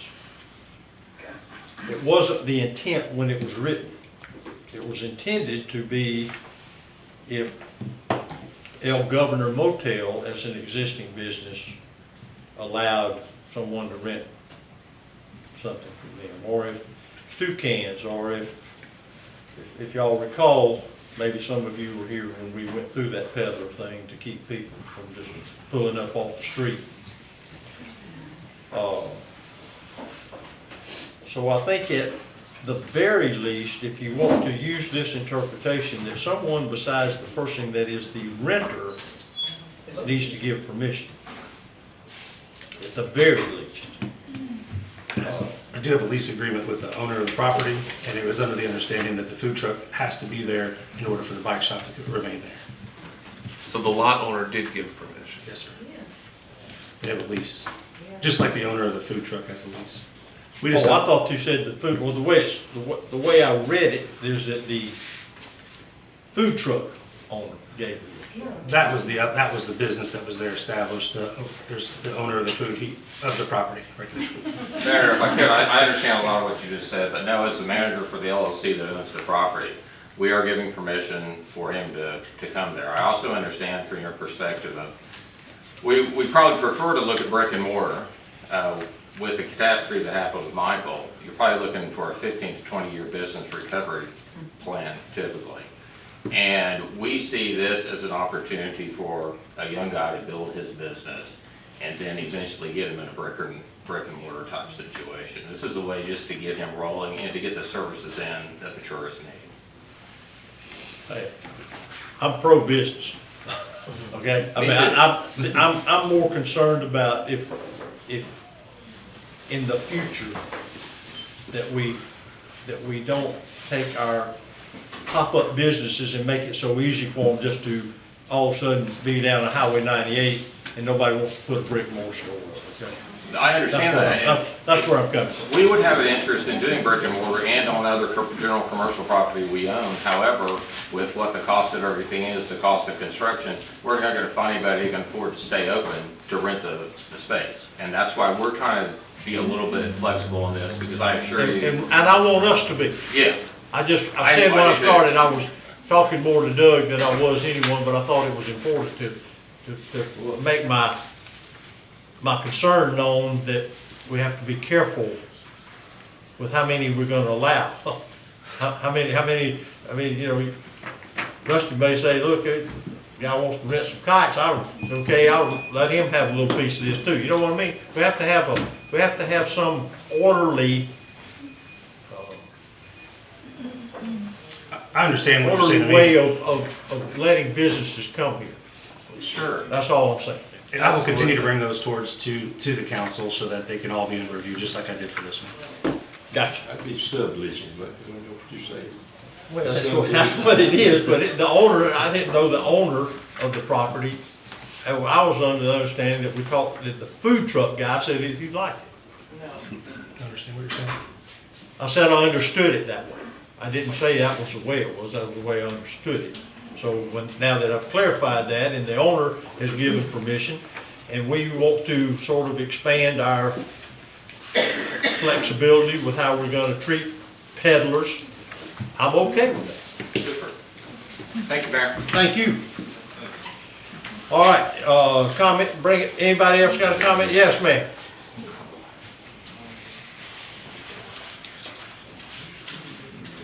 Lisa Logan, Maryland. So clarify for me, if you will, this gentleman wants to bring in these rental pieces, and I'm certainly all for businesses coming in, as we certainly need to get our businesses back.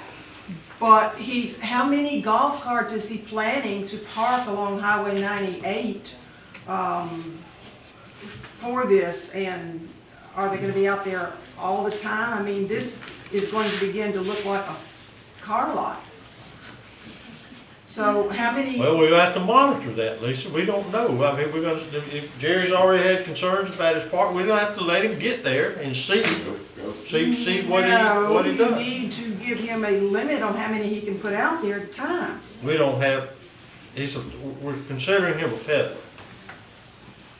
Okay? No, not okay. Okay. That's okay. All right,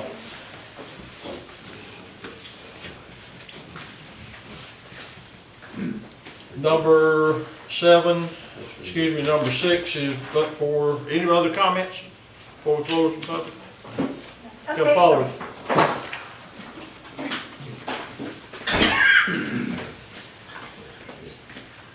Hi, I'm Pam Chapman. I'm at 108 Paradise Cove Boulevard. I guess in just looking at the peddler and the golf carts, a concern would be, we're already saying they don't have to be tagged for street use, but if you're on 98, you can't load and unload them without being on 98. So I'm just concerned about the golf cart situation. If you give them carte blanche like that, there's a lot of golf cart confusion in this town. We've got Port St. Joe or St. Joe Beach where they're driving on the sidewalk. People are getting arrested on 98. I mean, there really needs to be a rule and to follow the rule. So, I mean, that's something that sort of jumped out at me. If you're gonna have them, make them street legal, because these people are gonna rent them and they're gonna do whatever they want to because they're renters. But there really ought to be a rule consistent. If they're on 15th I'm sure Street, it is they should- consistent, man, it is. I mean, I've got a full disclaimer form that they have to, I didn't want to make them street legal because I don't feel like golf carts should be on Highway 98 here. It's a US highway. But it's the full disclaimer that they have to Okay. read and sign. you're good, thank you. From what I saw on the map, it's not on 98, the, taco stand is on 98. This is on a side street, is that right? Correct. Be 36. Okay. All right, back to the table. Is there a comment, motion? Motion to approve the top-notch beach vending trailer at 3601 Highway 98. I'll second. Have a motion second. Call the roll, please. Mayor Cathy? Yes. Mr. Smith? Yes. Mr. Pollak? Yes. Mr. Wolf? Yes. Mr. Welling? Yes. I think that's going to merit you and city monitoring how that works down there with that, right next to the highway right there. 100% understand. All right, moving on, number 7, city administrator. Yes, sir. We have before you resolution number 2302. We were approached by Bay County, as are the other cities within Bay County, for them to create a website where we could avoid some additional costs that we have to pay each year as we publish things that I've included in your packet related to ordinances, anything to do with changing of use, all these things that have to go, everything that has to go with inside a public notice policy. So the clerk currently spends about $10,000 in fiscal year 22 last year. This would eliminate about 95% of that cost, as we do have to post it once a year, or if something out of the ordinary comes along. But we would, so far to date, we spent just over $4,000 for halfway through the year. So we're on track to spend what we did last year. So this resolution would eliminate most of that cost for us. The rest of Bay County is also going forward with each one of these resolutions. And it does help us because it's much harder to advertise in the newspaper and the timing of those things. So it's a win-win for everybody. Staff recommends approval. Okay, is there any comments concerning resolution 23-02? All right, no closed public hearing. Council? I have one comment, and I just wanted, is there gonna be a phase out? Because, we had 2 bids on a bathroom. I'd rather have over at marketing before we go all the way just online. I like the saving costs, but I want to get people used to going to this site. Okay, we do have to post it on our website that we're going to put it there, so we'll have a link on that page on our website for procurement that would drive them to that site where everything is posted. We could double do it on our website for a while, if that's what you're asking, but are you asking for additional into the newspaper as well for a little while, or? I'm just thinking, do we want to stop the newspaper right away? Because I just want to make sure that we keep getting quotes. We have a hard time getting quotes here, and I just want to make sure we're not making it harder. The good news is it drives, everybody in Bay County is going to be driving to that site for anything that's posted, so I believe it will increase our traffic because people that go for Panama City bids or all these other bids are going to see ours a little bit more that they may not have seen in the newspaper at the same time. So if you'd like a little bit of overlap, I'd be glad to, we can't just cold turkey it, but I don't think the newspaper does us. There may be some that follow that, but rule of thumb, the ones, people I talk to, they get it from the website anyway. Okay. and just as soon as you pass this resolution, it doesn't go into effect. We have some logistics going into the background with Bay County to get set up, so we'll be phasing it out, kind of like what he said anyway. All right. Others? Motion? I'd like to make a motion to read the resolution number 23-02 by title only. Second. Have a motion and a second. Any objection? Please read. A resolution of the City of Mexico Beach, Florida, authorizing publication of city notices on a publicly accessible website as an alternative to newspaper publication, directing annual notice by newspaper publication of alternative means of receiving city notices, providing for maintenance of a registry of persons desiring receipt of city notices by first-class mail or email, directing that a link to the notice website be conspicuously posted on the city's website, and providing an immediate effective date. Motion for approval. I'll make a motion to approve resolution 23-02. Second. Motion and a second. Call the roll, please. Mayor Kathy? Yes. Mr. Smith? Yes. Mr. Pollitt?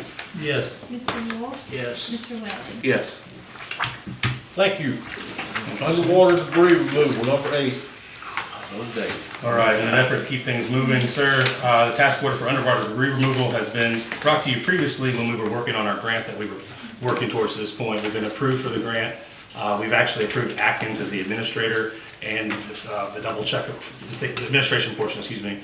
And then it brings us back to Dewberry that will work on our permits. We have a task order in the amount of $29,660 ahead of you. And David Reiser with Dewberry is here for any questions that you may have. All right, Dave, we'll make you part of the public hearing. You first. Yes, sir. So this comes back to the work that we did, I believe, about this time last year, where we sent the survey boat out to a couple hundred feet offshore, surveyed for the underwater debris that's been out there from the storm. It's going to require a DEP permit. The city asked us to secure that permit for them. We're sub-consultant to MRD and Associates, who mainly has done all this work with the jetty and all the offshore work.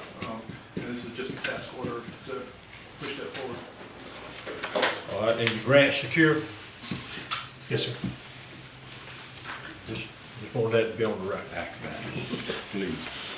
Questions for either from our citizens or for David concerning this project? Okay, thank you, David, appreciate it. All right, back to the table. Comments or motion?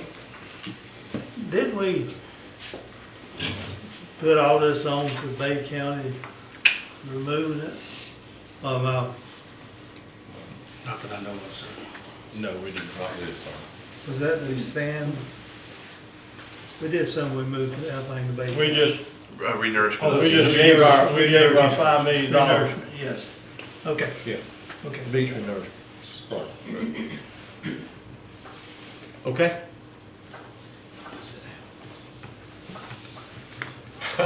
Make a motion. Thank you, Bob. Go ahead. We approve underwater debris removal task order. Second. Have a motion and a second. Any further comments? Call the roll, please. Mayor Kathy? Yes. Mr. Smith? Yes. Mr. Pollitt? Yes. Mr. Wolf? Yes. Mr. Welly? Yes. All right, thank you very much for that.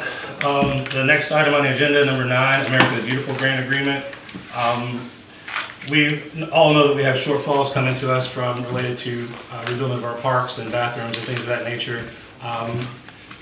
County Commissioner Doug Moore forwarded this information to us for a person that wanted to give some money to Mexico Beach to redo our parks. We worked with Tim Linderman, helps me with some grants that we do in the processing.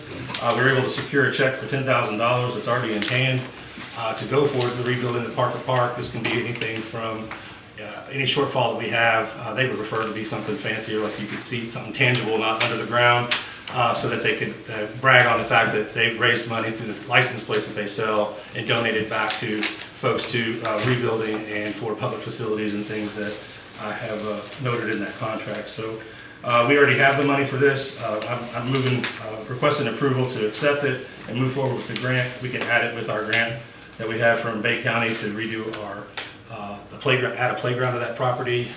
We can use it for the money that we put aside for capital improvement this year for a pavilion style structure for some seating underneath of it. So if we needed more money for that, it could go with that as well. But I move to accept the $10,000, and we will follow the rules of the grant accordingly once we're finished with the money. Okay. No questions? Anyone? Concerning item number 9? Okay. Council?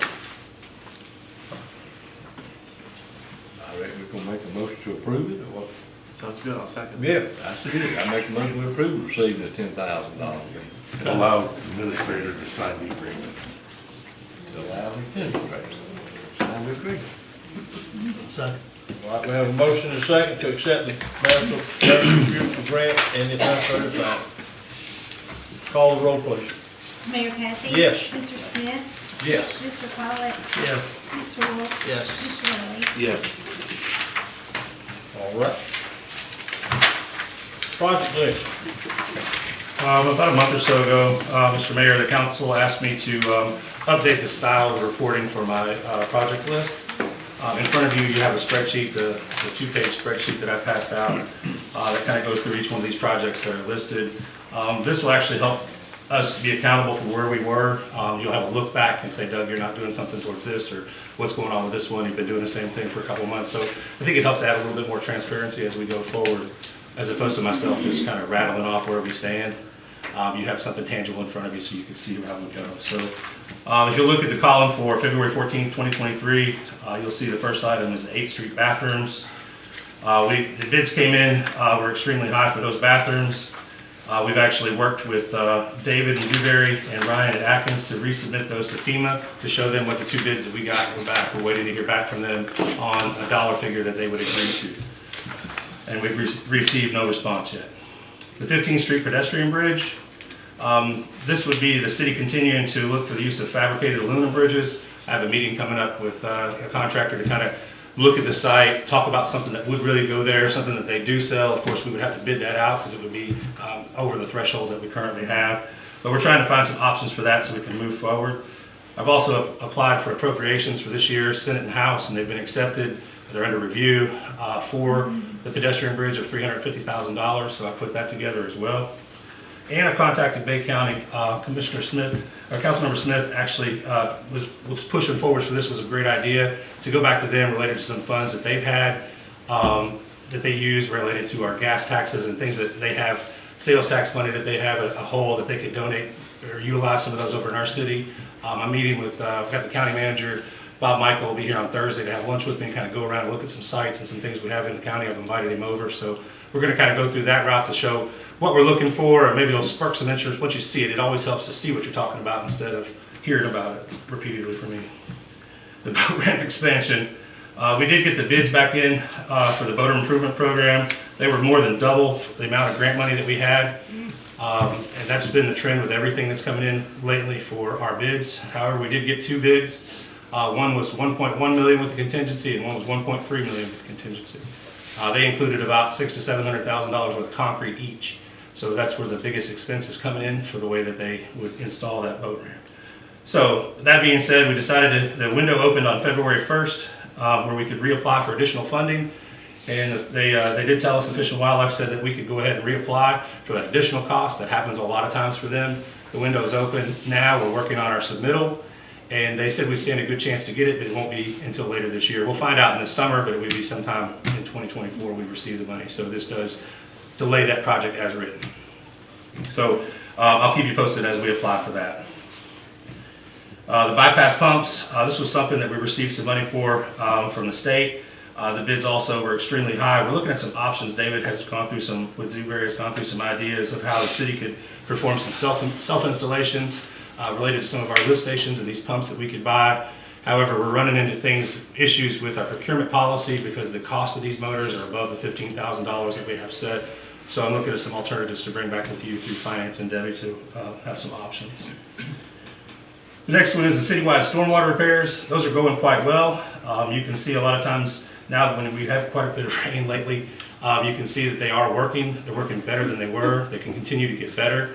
But the company, GCUC, has been doing a great job with our city staff and some of the council members kind of helping them point in the direction where some of the issues have historically been, and they are working through that.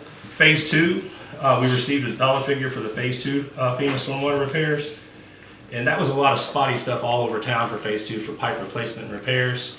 We've asked the contractor for a bid for what it would be to replace the entire Florida line on Florida, 48-inch pipe on Florida. He's come back with a dollar figure. We're looking through what we have left over and what the remaining balance that they just afforded to us to talk with FEMA about if we can do that. We have to ask because it was spotty fixing that line. If we want to replace the entire thing, which would be great for us, the dollar figure is being addressed now, so I'll bring more back information on that.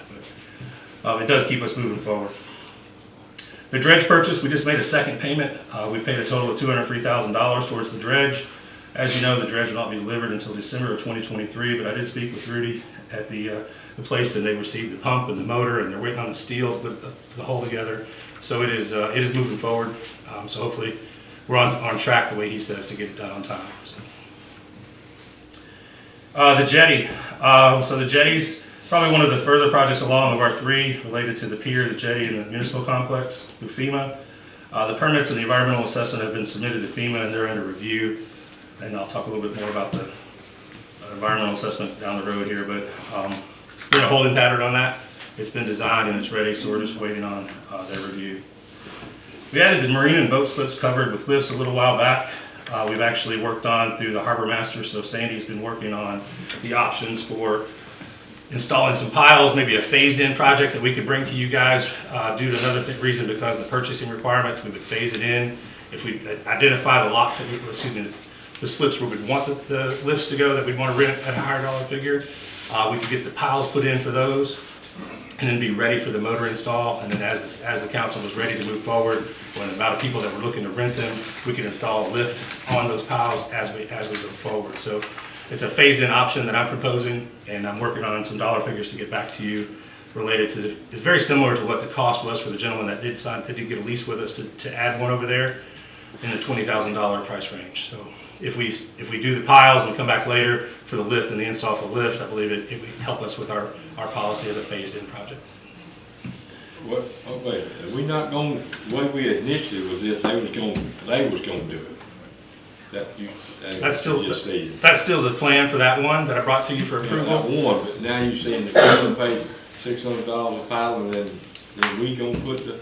Before we had the individual person, it was brought to me to work on a plan for to get 5 lifts on 5 of the city of the city lifts, slips. And I'm working towards that project as well, but we do have the one that is rented out in a different location. So we think that we're going to sell more. We're going to, they'll be full more often, with having this ability to lift them up out of the water. I think that there's an overwhelming request for people looking to do that. So we have a policy now where we're in final review. It's supposed to be coming back on the next council meeting for the policy if somebody wants to rent one and put in their own, just like the one that we've already done. That is coming back still, but we're still working behind the scenes if we wanted to cover our own, so increase our rent ability. So, but nothing's been spent for that yet. Parker Park, the bid was approximately $890,000 for everything that we wanted on our wish list. The FEMA bid was far below that. We did get the bids in. We're looking at some alternative options, which could include prefabricated bathrooms that come in on a steel structured bathroom that comes in, just the size we're looking at. We decorate it the way we want to make it look beachy or however we want to do that. It places it on the site as opposed to a build it from the ground up. It would come in prefabricated. We found a company that sells those that range anywhere from $60,000 to $150,000 for a full bathroom, everything inside of it, delivered, installed. So we could, looking at that option, should FEMA come back and say, hey, you're not going to get all the money that you want. So I'm trying to be proactive with something so it happens sooner than later once we get that dollar figure back from them. So that's where we stand with Parker Park. The Parker Park Waterway is still under review. The developer for Sweetwater did tell me, even as much as yesterday, that they have overwhelming good response for being able to fill that in for us. They would use their spoils from their site to fill into that. And they have not got the permit because they have to come back with everything for us for the rest of the development. But they had very good response from the, I think it was the DEP or the Army Corps, one of the two, that said they could do what we wanted to do. And they were wondering why it wasn't filled in already. So that is still a game plan going forward, depending. The next item is our pier. So we provided an environmental appraisal to the assessment to FEMA. FEMA is trying to look to whether or not they want the city to have our own consultant do the assessment, or if they're going to, traditionally they've always been the one to do the assessment, and they're trying to decide if they're going to hire a contractor to continue that process or how we would be able to do our own, and some people wouldn't do their own. So we're waiting on results from them, so we're kind of in a holding pattern related to that on the environmental side. Let's see, the next one is the municipal complex for the police and fire station. 30% plans were submitted to FEMA for the drawings for this by Dewberry, and Dewberry is in the process for plans for 60% design. We continue to work with FEMA related to these designs and the footprint of what we would be building, and the progress is just not as fast as we would all like it. Sunset Park, this project is near completion. It's wide open and for business, and it's a great place, and I'm waiting on Aerosmith to play on the stage. It looks so nice there. The project, the last thing, part of it is what we did receive was a grant from the FDOT to put in vegetation and grass and trees and things, landscaping there. They paid for that, $50,000. That was actually built into the bid for Bonnevik to maintain that. So they hire a contractor that maintains that up until August of 2024. We have about $24,000 that we pay out. It's quarterly. We pay them the balance of that, and we get reimbursement from FDOT as we pay that. So that kind of keeps Bonnevik attention onto our project to make sure that we don't lose trees and things like that. We don't have to worry about it until August of 2024. The surge gate. We are looking at ways now that the regional stormwater grant has been signed by the state. We're looking at ways that we can incorporate the surge gate funding that would help us with any kind of movement of stormwater throughout the city to get to the 80-acre parcel, or however it continues to move out of town. So the engineers are working on that, and with the possibility to combine that funding, which does help us quite a bit. As the feasibility didn't come forward, if anybody that was interested in doing it for the surge gate at the Parker Bridge. So that's what the money was originally for, was at the Parker Bridge. And we would be able to utilize that funding elsewhere. So we're working on a plan to bring back to you guys for a solution. Under the Palm Parks, the bid was about $828,000. The bids were received in excess of what our FEMA funding was, of course. We are looking to alternate building options, as I spoke about before. So we're waiting on the information back from FEMA on how much we're allowed to spend. We are going ahead and moving forward with the FERDAP grant for the grant. I think it's $50,000, which would help us with exercise stations around that park. We've already got a bid. We're working on the bid for repaving of the path around. The exercise equipment we've gotten some quotes on. We've also got $10,000 built in there for a gazebo or some sort of pavilion that would go in there in the middle where people could sit and take a break while they're doing any kind of exercising. So that overall design is getting ready to bring it back to you so we could spend that grant money. So that's coming soon. Underwater debris removal, thank you for your approval today to keep moving forward with Dewberry and the permit process. Mark Garrison is on board for doing this. He's going to go out and do another sonar of the Gulf and find out what it looks like today as opposed to what it looked like a year ago, and see how that's going to go down. And then we're finalizing the task order for him to bring back to you for approval so he could remove any of those things that are out there in the Gulf related to that grant payment. Regional Stormwater Facility, which is the 80-acre property over on the far east end of town. The full executed grant has come through for phase 1 design, and design will be bid out for the size and dollar value of the project because it's quite large, which will involve the development RFQ and bid documents. So Atkins is in charge of that project for us and continues to move the ball forward, which also satisfies the purchase of the property that we did at the price from St. Joe as we continue to move forward. So they were excited to see that we received almost $10 million from the governor, so they see that project coming forward. So it's all good news. I know there's a lot of information, but you do have that to take with you, and thank you for your time.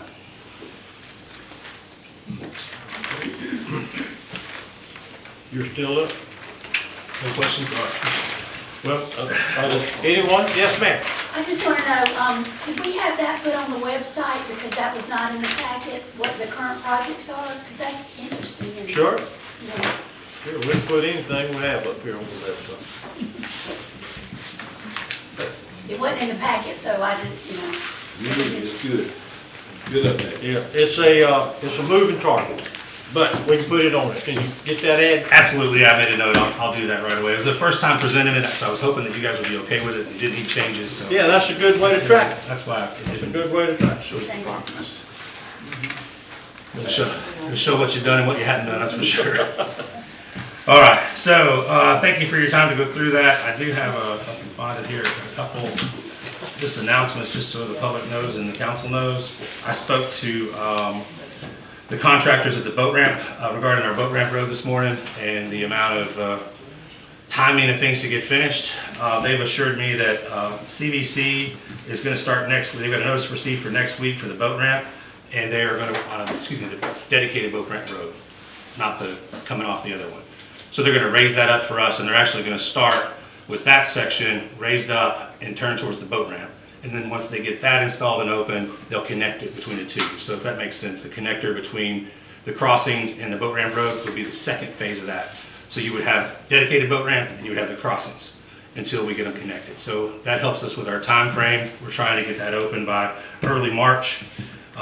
It's going to be a stretch. They've been having delays with Duke Energy, which is what's taken the majority of the time from those lines and those poles right there. So it's a serious pole right there by the canal. They're also, I want to make sure you know to be careful as you're traveling west towards Panama City. They're going to start taking the guardrail out on I think it's on the right-hand side for the turn lanes as they're going to come in for those additional entrances that are going to be going out of town. So for right now, the traffic speed limit is still 35, all the way just short of the sun stop, and it goes to 45 and then further out of town. So please maintain your speed. The sheriff's office has been doing a great job out there deterring those folks. And it's an educational process that some people are learning the hard way, the expensive way. So please watch your speed out there. The Gumbo Festival is at Parker Park this Saturday from 10 a.m. So whenever somebody runs out of gumbo, and I hope to see everybody there. So we've got quite a few people that Kimberly says and the Special Events Committee has lined up for us. And then one more to look forward to, the next event would be the St. Patrick's Day Shenanigans, would be some live music from 6 to 8 on March the 17th at Parker Park. Somebody on the team named that. I think that was Julie named that. So Shenanigans, we do have some, we'll have some green beer, some food trucks, and live music. So it'll be Shenanigans. That's our Shenanigans for you. But we look forward to that and to continue to bring the quality of life back for people to do fun things outside. So, thank you, Mr. Mayor. That's enough for me. I'm talked out. Well, I got a question, and I got a concern. Boat ramp. They aren't going to connect until they put the dedicated boat ramp road in. They aren't going to connect the crossings road. So this is good for us. If they started, no, it's not good if they don't get it in. If they started at the crossings road, they would raise it up and then never be able, and then the connection would be later. So you'd be turning through the crossings and going through. Dedicated boat ramp entrance is going to be open first, so our boats can and well, that's my question. Yes, you said early March. They're telling me that that's not going to happen. They're starting next week. Notice received was just issued. Duke Energy was squared away. I Oh, talked to. Duke is, I thought you said they were still waiting on. No, Duke. they got them squared away. That's how they're getting the notice to proceed, to start bringing in the dirt, and it's running simultaneously with getting those poles Okay, lifted up. I So- misunderstood. I was talking fast, sorry. That it is, and I talked also to St. Joe, so Jason with St. Joe to apply pressure to those contractors so that you have CBC and CW Roberts that are the two contractors doing the paving. They will be paving heading out of town along the apron there so you can get into the crossings. But Okay. the biggest thing for us is we weren't going to wait on that road to get done to the boat ramp road. We're going to do the boat ramp road simultaneously with them finishing the street and then connect the two. So Have I asked, and this has been a few weeks ago, and I wasn't talking to the person that really knew, but have you talked to anyone, or has anyone talked to anyone that, when are they gonna start taking reservations on those first two buildings? Well, they told me March or April when we did the last interview with the news, and they thought they could get it for April. Again, Duke Energy has slowed them down with the meter boxes that go in to energize those buildings. They're trying to do March or April. They really want to March open or it up. April. Yes, sir. So that's any day now, right? But that was the last they told me. They hadn't gone into the summer. They were still saying March or April. So timing ways, that was kind of helps you know when it's got to be done. So. Okay. All right. That's all. Anybody else? Any questions for the administrator on this report? All right. All right, you sat here quietly all day. What you got? I'm gonna continue to be quiet. All right, well then we're gonna sort of treat you like we treated the employee of the month. All right. Gator, you got anything? Oh, I had two, but one was taken care of. One was the trolley bus to Callaway. The other one is sometimes as council members, there are certain events that get our phones burning up. And I gotta tell you, last Wednesday was one of those days for me. The 37th Street lot clearing. I've had homeowners call and ask in a panic, why is the city on my property? And I've had other people call and ask, are we doing all the lots in town? So I guess my question is, are we cleaning all lots in town? And if we are, can we notify and get permission from homeowners next time? So we're not doing all the lots in town. Driving through Pier Road, as you guys have seen, last week before that Wednesday, we had some folks dragging their coolers and their kids, walking through the old gas station lot, traipsing through all the rocks and debris, and I saw it as a safety issue. The hard part with those lots is they still have all the slabs, so it's hard to get somebody to come in there and mow those on a regular basis. So we're staffed, we have the sidewalk, the city has a right-of-way pretty far into some of those properties, so we were cutting those, and we took an opportunity to clean up the surrounding area of those because it is a high-traffic area for us in the city, and people that are going to come in and visit. So the LDC allows us to abate a nuisance, and we did, and we're not billing back any of those homeowners for that. So okay. I understand your concern about if we would, in my opinion, if we would have gone the route of sending out 50 letters and certifying, the cost of $8 a certified letter, and the timing, it would have been next year by the time. So for just weed eating, we went in and cleaned that up and picked up all the broken glass and all the as much bricks as we possibly could. And Mark Garrison actually is going to come take the brick away for free because of the he needs that for his site. So he's offered to come pick that up for us without charging us. So we're just trying to make it look a little cleaner. So yes, sir, I understand your concern. That's it. Jerry? It looked good to me. I know what Aiden's concerned with, but I was really impressed when I went through there and seen the weeds and the bushes and the debris put up. It really looked good. That was our employee of the month there, sanitation Yeah, staff. They all hopped over there. Yeah, Ruben was out there. there. Tommy, his team made it happen. It's good, it's good, and I want to thank you for all this town's coming together. So, everybody be at the Gumbo Festival, have a big turnout, and Miss Brinson, happy Valentine's Day. Thank you. I'm good. Two things. Yes, sir. One would be Parker Park. The frontage of Parker Park, you've got those 6 palm trees in there, look good, all trimmed up. Any possibility to maybe grass that front area, start to mow it, make it look a little nice, maybe put a Parker Park sign out there? I know we have a lot going on at Parker Park when we get there, but the frontage needs to be addressed, I think. I can look into some costs for that and what we do to make that happen. I agree with you. It gets pretty rutted up when people pull their trucks through there, and maybe some dirt that we have extra can kind of make a bit better base. I'll look into some ideas. I appreciate the. Yeah, Where are it's you a- talking, Rich? It's a walking area, just where you're Along right there 98. along 98. Oh, between the sidewalk and the highway? Yes, Sandy, that's just a packing clay or something, yeah, just something to make it. just clean it up. Yeah, I can look into that. If DOT will do it. I'll try. They are coming, they are coming to clean off our bike lanes on the side of 98. Tommy reached out to DOT, so they'll be kind of cleaning up that edge. We had some requests for some of the people that ride bikes along the side, so maybe in the meantime, we can ask them about some of that. Why, keep it Rick, while you brought it up, the little, off 98 into Parker Park, we do have a little small place to walk it. Yeah, that looks very nice there. But it'd be, if we had a little bit wider, it'd be better. I know I'm wishing here, but I won't bring it up with everything.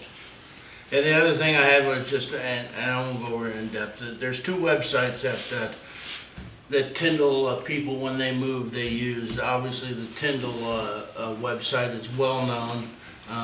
We're not the closest city to Tyndall. We're about 14 miles away, and PC and Callaway and Parker are obviously closer. But some of the information they have on their Tyndall website is really, really good. But we're in that tourist section on the second page, and you go into our tourist section and start to check it out, and there's not a lot of information there. Not a lot at all. It's also broke down in counties, and you go to Bay County, and there's some small information, 3 little pictures of Mexico Beach. Or you go to the other Callaway, Parker, any of those, they have up to and including streaming their council meetings and everything else on it, on their website. That's on the Tyndall page.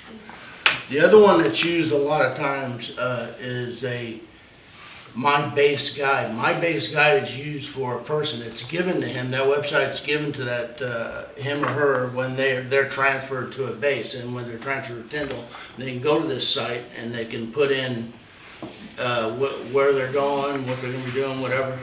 And on that site, there's deals that are in your community, discounts or anything else for stores. There's job category for people looking for jobs. There's a Assistance Automated Housing Referral Network that's approved by the Department of Defense. There's a community page that's communicated. There's a military trusted businesses that you qualify as a trusted business, and also a phone directory of the communities. And I think those are 2 websites that we ought to maybe try to look into and see if we can get some information on. Good information. I can work on that. Good.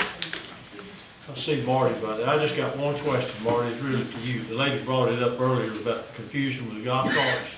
And I know there's not, but my question is, how do we deal with people on our sidewalks with golf carts? Are we at the warning, or we just stop them and tell them, most of the time, is it visitors? Buckman, we do a lot of warning, and if we catch you 2 or 3 times, yeah, we're gonna give you a little reminder, it's gonna call. Okay. Because I've had several ask me about that they were walking and I know, I see them myself. I was just curious if we were vigilant of that. Yes, sir. We keep All right. a record of it. Financial reminder. Financial reminder. They do remind. All right, thank everyone for coming. Motion adjourned. So moved. Thank you.